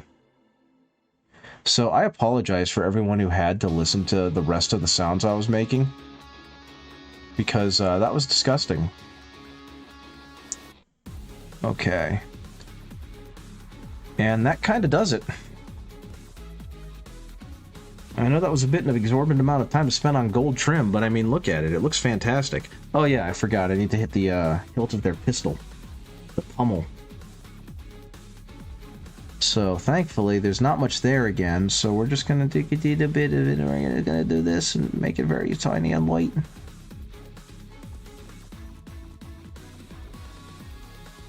Just do a little bit of that. And I'm probably going to hit their scabbard again because I kind of messed that up. But yeah, there she be. Yeah, the body does what the mind does now want. Yep, exactly. But yeah, she ended up being a lot more vibrant than I thought she was going to be. I'm pretty darn happy with this. Why is the light flickering? Stop that.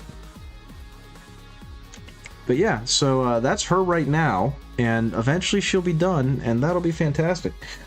Shiny Mew Paints, if you're still here, you haven't seen the other Gobbo yet. I think I'm going to go back and kind of tweak her a little bit more, because she's not quite hitting what I thought she was going to in my head. So I'm going to make her hair a little wider. The scythe turned out pretty okay. I'm not sure if I like how the non-metallic metals are turning out on the rest of her. Skull kneecap? Yes, I know, right? One moment, let me go back. Isn't that cool? Isn't that super neat that they put that detail in there? I really dig this model so much, and I don't know if you think she looks good? I'm glad you like her. But yeah, like, she's supposed to ride around, Sargotta is supposed to ride around in this. So I'm going to have a I'm going to have a lot of fun painting this, especially because it looks like it actually doesn't have a ton of detail to really futz around with. So this is going to be one of the ones that ends up looking effortlessly good. So that'll be fun. But yeah, she's gonna I'm gonna keep working on her. I'm gonna try and figure out what I can do to really make her pop. All of these browns are gonna end up becoming golds on her as well. So we will see. I tried to give her as much of that bone and like pale flesh cloth as possible. One other thing, just for fun, I have this orc guy that I'm eventually going to paint. And so he's a banner bearer from Station Forge, and like everything else Station Forge does, I think they kind of nailed it with him. And he looks pretty darn good. That's right, I need to look at the Discord. I will give that a look in a second. So I'm going to put him down, and I'm going to look at the Discord, because Shiny Mew Paints told me a while ago that Shiny Mew Paints put something in the Discord. Oh my goodness, it's your Emperor Titan.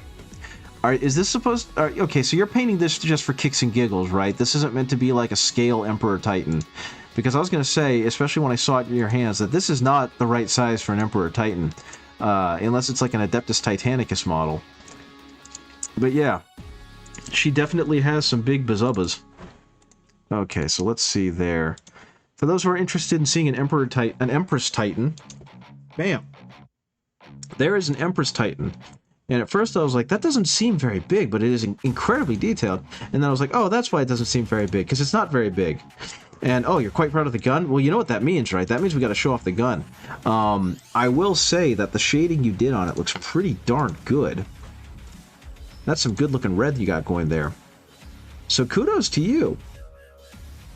That looks awesome. I can't wait to see what it ends up looking like. And I can't wait to see how many enemies she mows down because they're too busy looking at her jubblies. Okay, so while we're here, I just want to show something off, because this is what I plan on doing with my orcs. First of all, this orc, I think that green is going to end up being like the base coat, and the orc is only going, that shine was annoying to pull off because you're going to have to push the shadows a bit more. That is true, and that is fair, and that is one of the best parts about learning how to highlight, is learning that stuff. But yeah, I think this guy is, he's only going to get paler. But yeah, I think he's a freaking cool model. I love him to death. But yeah, I think he's only going to get more pale as I do this, because I want my orcs to be... I do love the ultra-saturated orcs, but I feel like in the case for this model, I need to make them less saturated and make them look kind of ghoulish, you know what I mean? So that's what I plan on doing with the orc models that I get with Armageddon, when I eventually get Armageddon. So what I think I'm going to do with these guys, with the eyes, is... let's see if I can get this done right. Is, for the eyes, it's just going to be like straight black. And I think that straight black is going to look exceptionally intimidating, because they're just going to have that. Of course, doing any freaking Imperium model or Chaos model is amazing trim practice, so you are going to really learn how to have a steadier hand with that, my friend. And then from there, all I'm going to do is do like the littlest dot of like a red eye. If I can hit the dang red eye. Because, as I said, I can't hit the red eye. Unfortunately, this is no longer a tight enough point to be used for doing pupils and irises. Yeah, so it'll look kind of like that. It'll just have this like beady little red eye point poking through with like the black eyeball. And that's what I want to do with all the orcs, is give them that kind of terrifying look to go along with it. And I've got like a pale green that I'm going to use for the rest of the skin. Okay. So what's next is, I think a raid has got to happen, because I always raid. I want to give other people good stuff. So let's see who's available for a raid. We got Korhawk, who I haven't seen in like forever. So I think I might have to go ahead and raid Korhawk. We also have the Dungeon Lounge still playing Silent Hill F, which looks like it could be fun as well. Let's see, what do we got? What do we got? What do we got? What do we got? I think it's going to be Korhawk. I don't know what Saint Saber is, but that looks really neat. Real face warning? Uh-oh, Korhawk is doing the real face on there. Very cool. Oh, they're playing what looks like a Metroidvania. So yeah, let's give Korhawk a raid. Let's just raid Korhawk. Oh, you want to raid someone painting? Okay. Unfortunately, I don't see anyone who is painting right now. There are some people, Germans, painting to scale. I don't know who they are. Valeria Awu, Barbados Lupus Time. Queen Serval, that's 18 plus, that's deep pressure. Let's go here. Let's see what's going on with this person. They're painting a Gundam. I wonder who else we got. Who is... Let's see, who is painting to scale? What do they got going on? They've got an Adobe preview happening. Looks like they've been painting for a little while too. I recommend Smiling Beagle. I don't know who that is, so let's go ahead and see who Smiling Beagle is. Smiling Beagle Studio? Okay. And of course, it's another ad. So because I skipped that other ad, I've got another ad. What is the... Oh, knock to collaborate. I don't want to collaborate. I just want to... Oh my goodness, I'm going to die. I hate these commercials. I'm never ordering from Domino's again. They screwed up my last order, and they were like, well, we'll give you 20%. Like, no, get my order right. Give me the thing I ordered. Please go away, Domino's. Okay, they're painting. I don't know what they're painting, but it looks cool. So we're gonna raid them. That was Smiling Beagle Studio. /raid Smiling Beagle Studio. So let's go ahead and do that. We could raid Korhawk again because Korhawk's cool, and we can raid Korhawk next time. Maybe when I'm doing video game, I can raid into Korhawk and we can talk about video game. But tonight I think this is going to be it.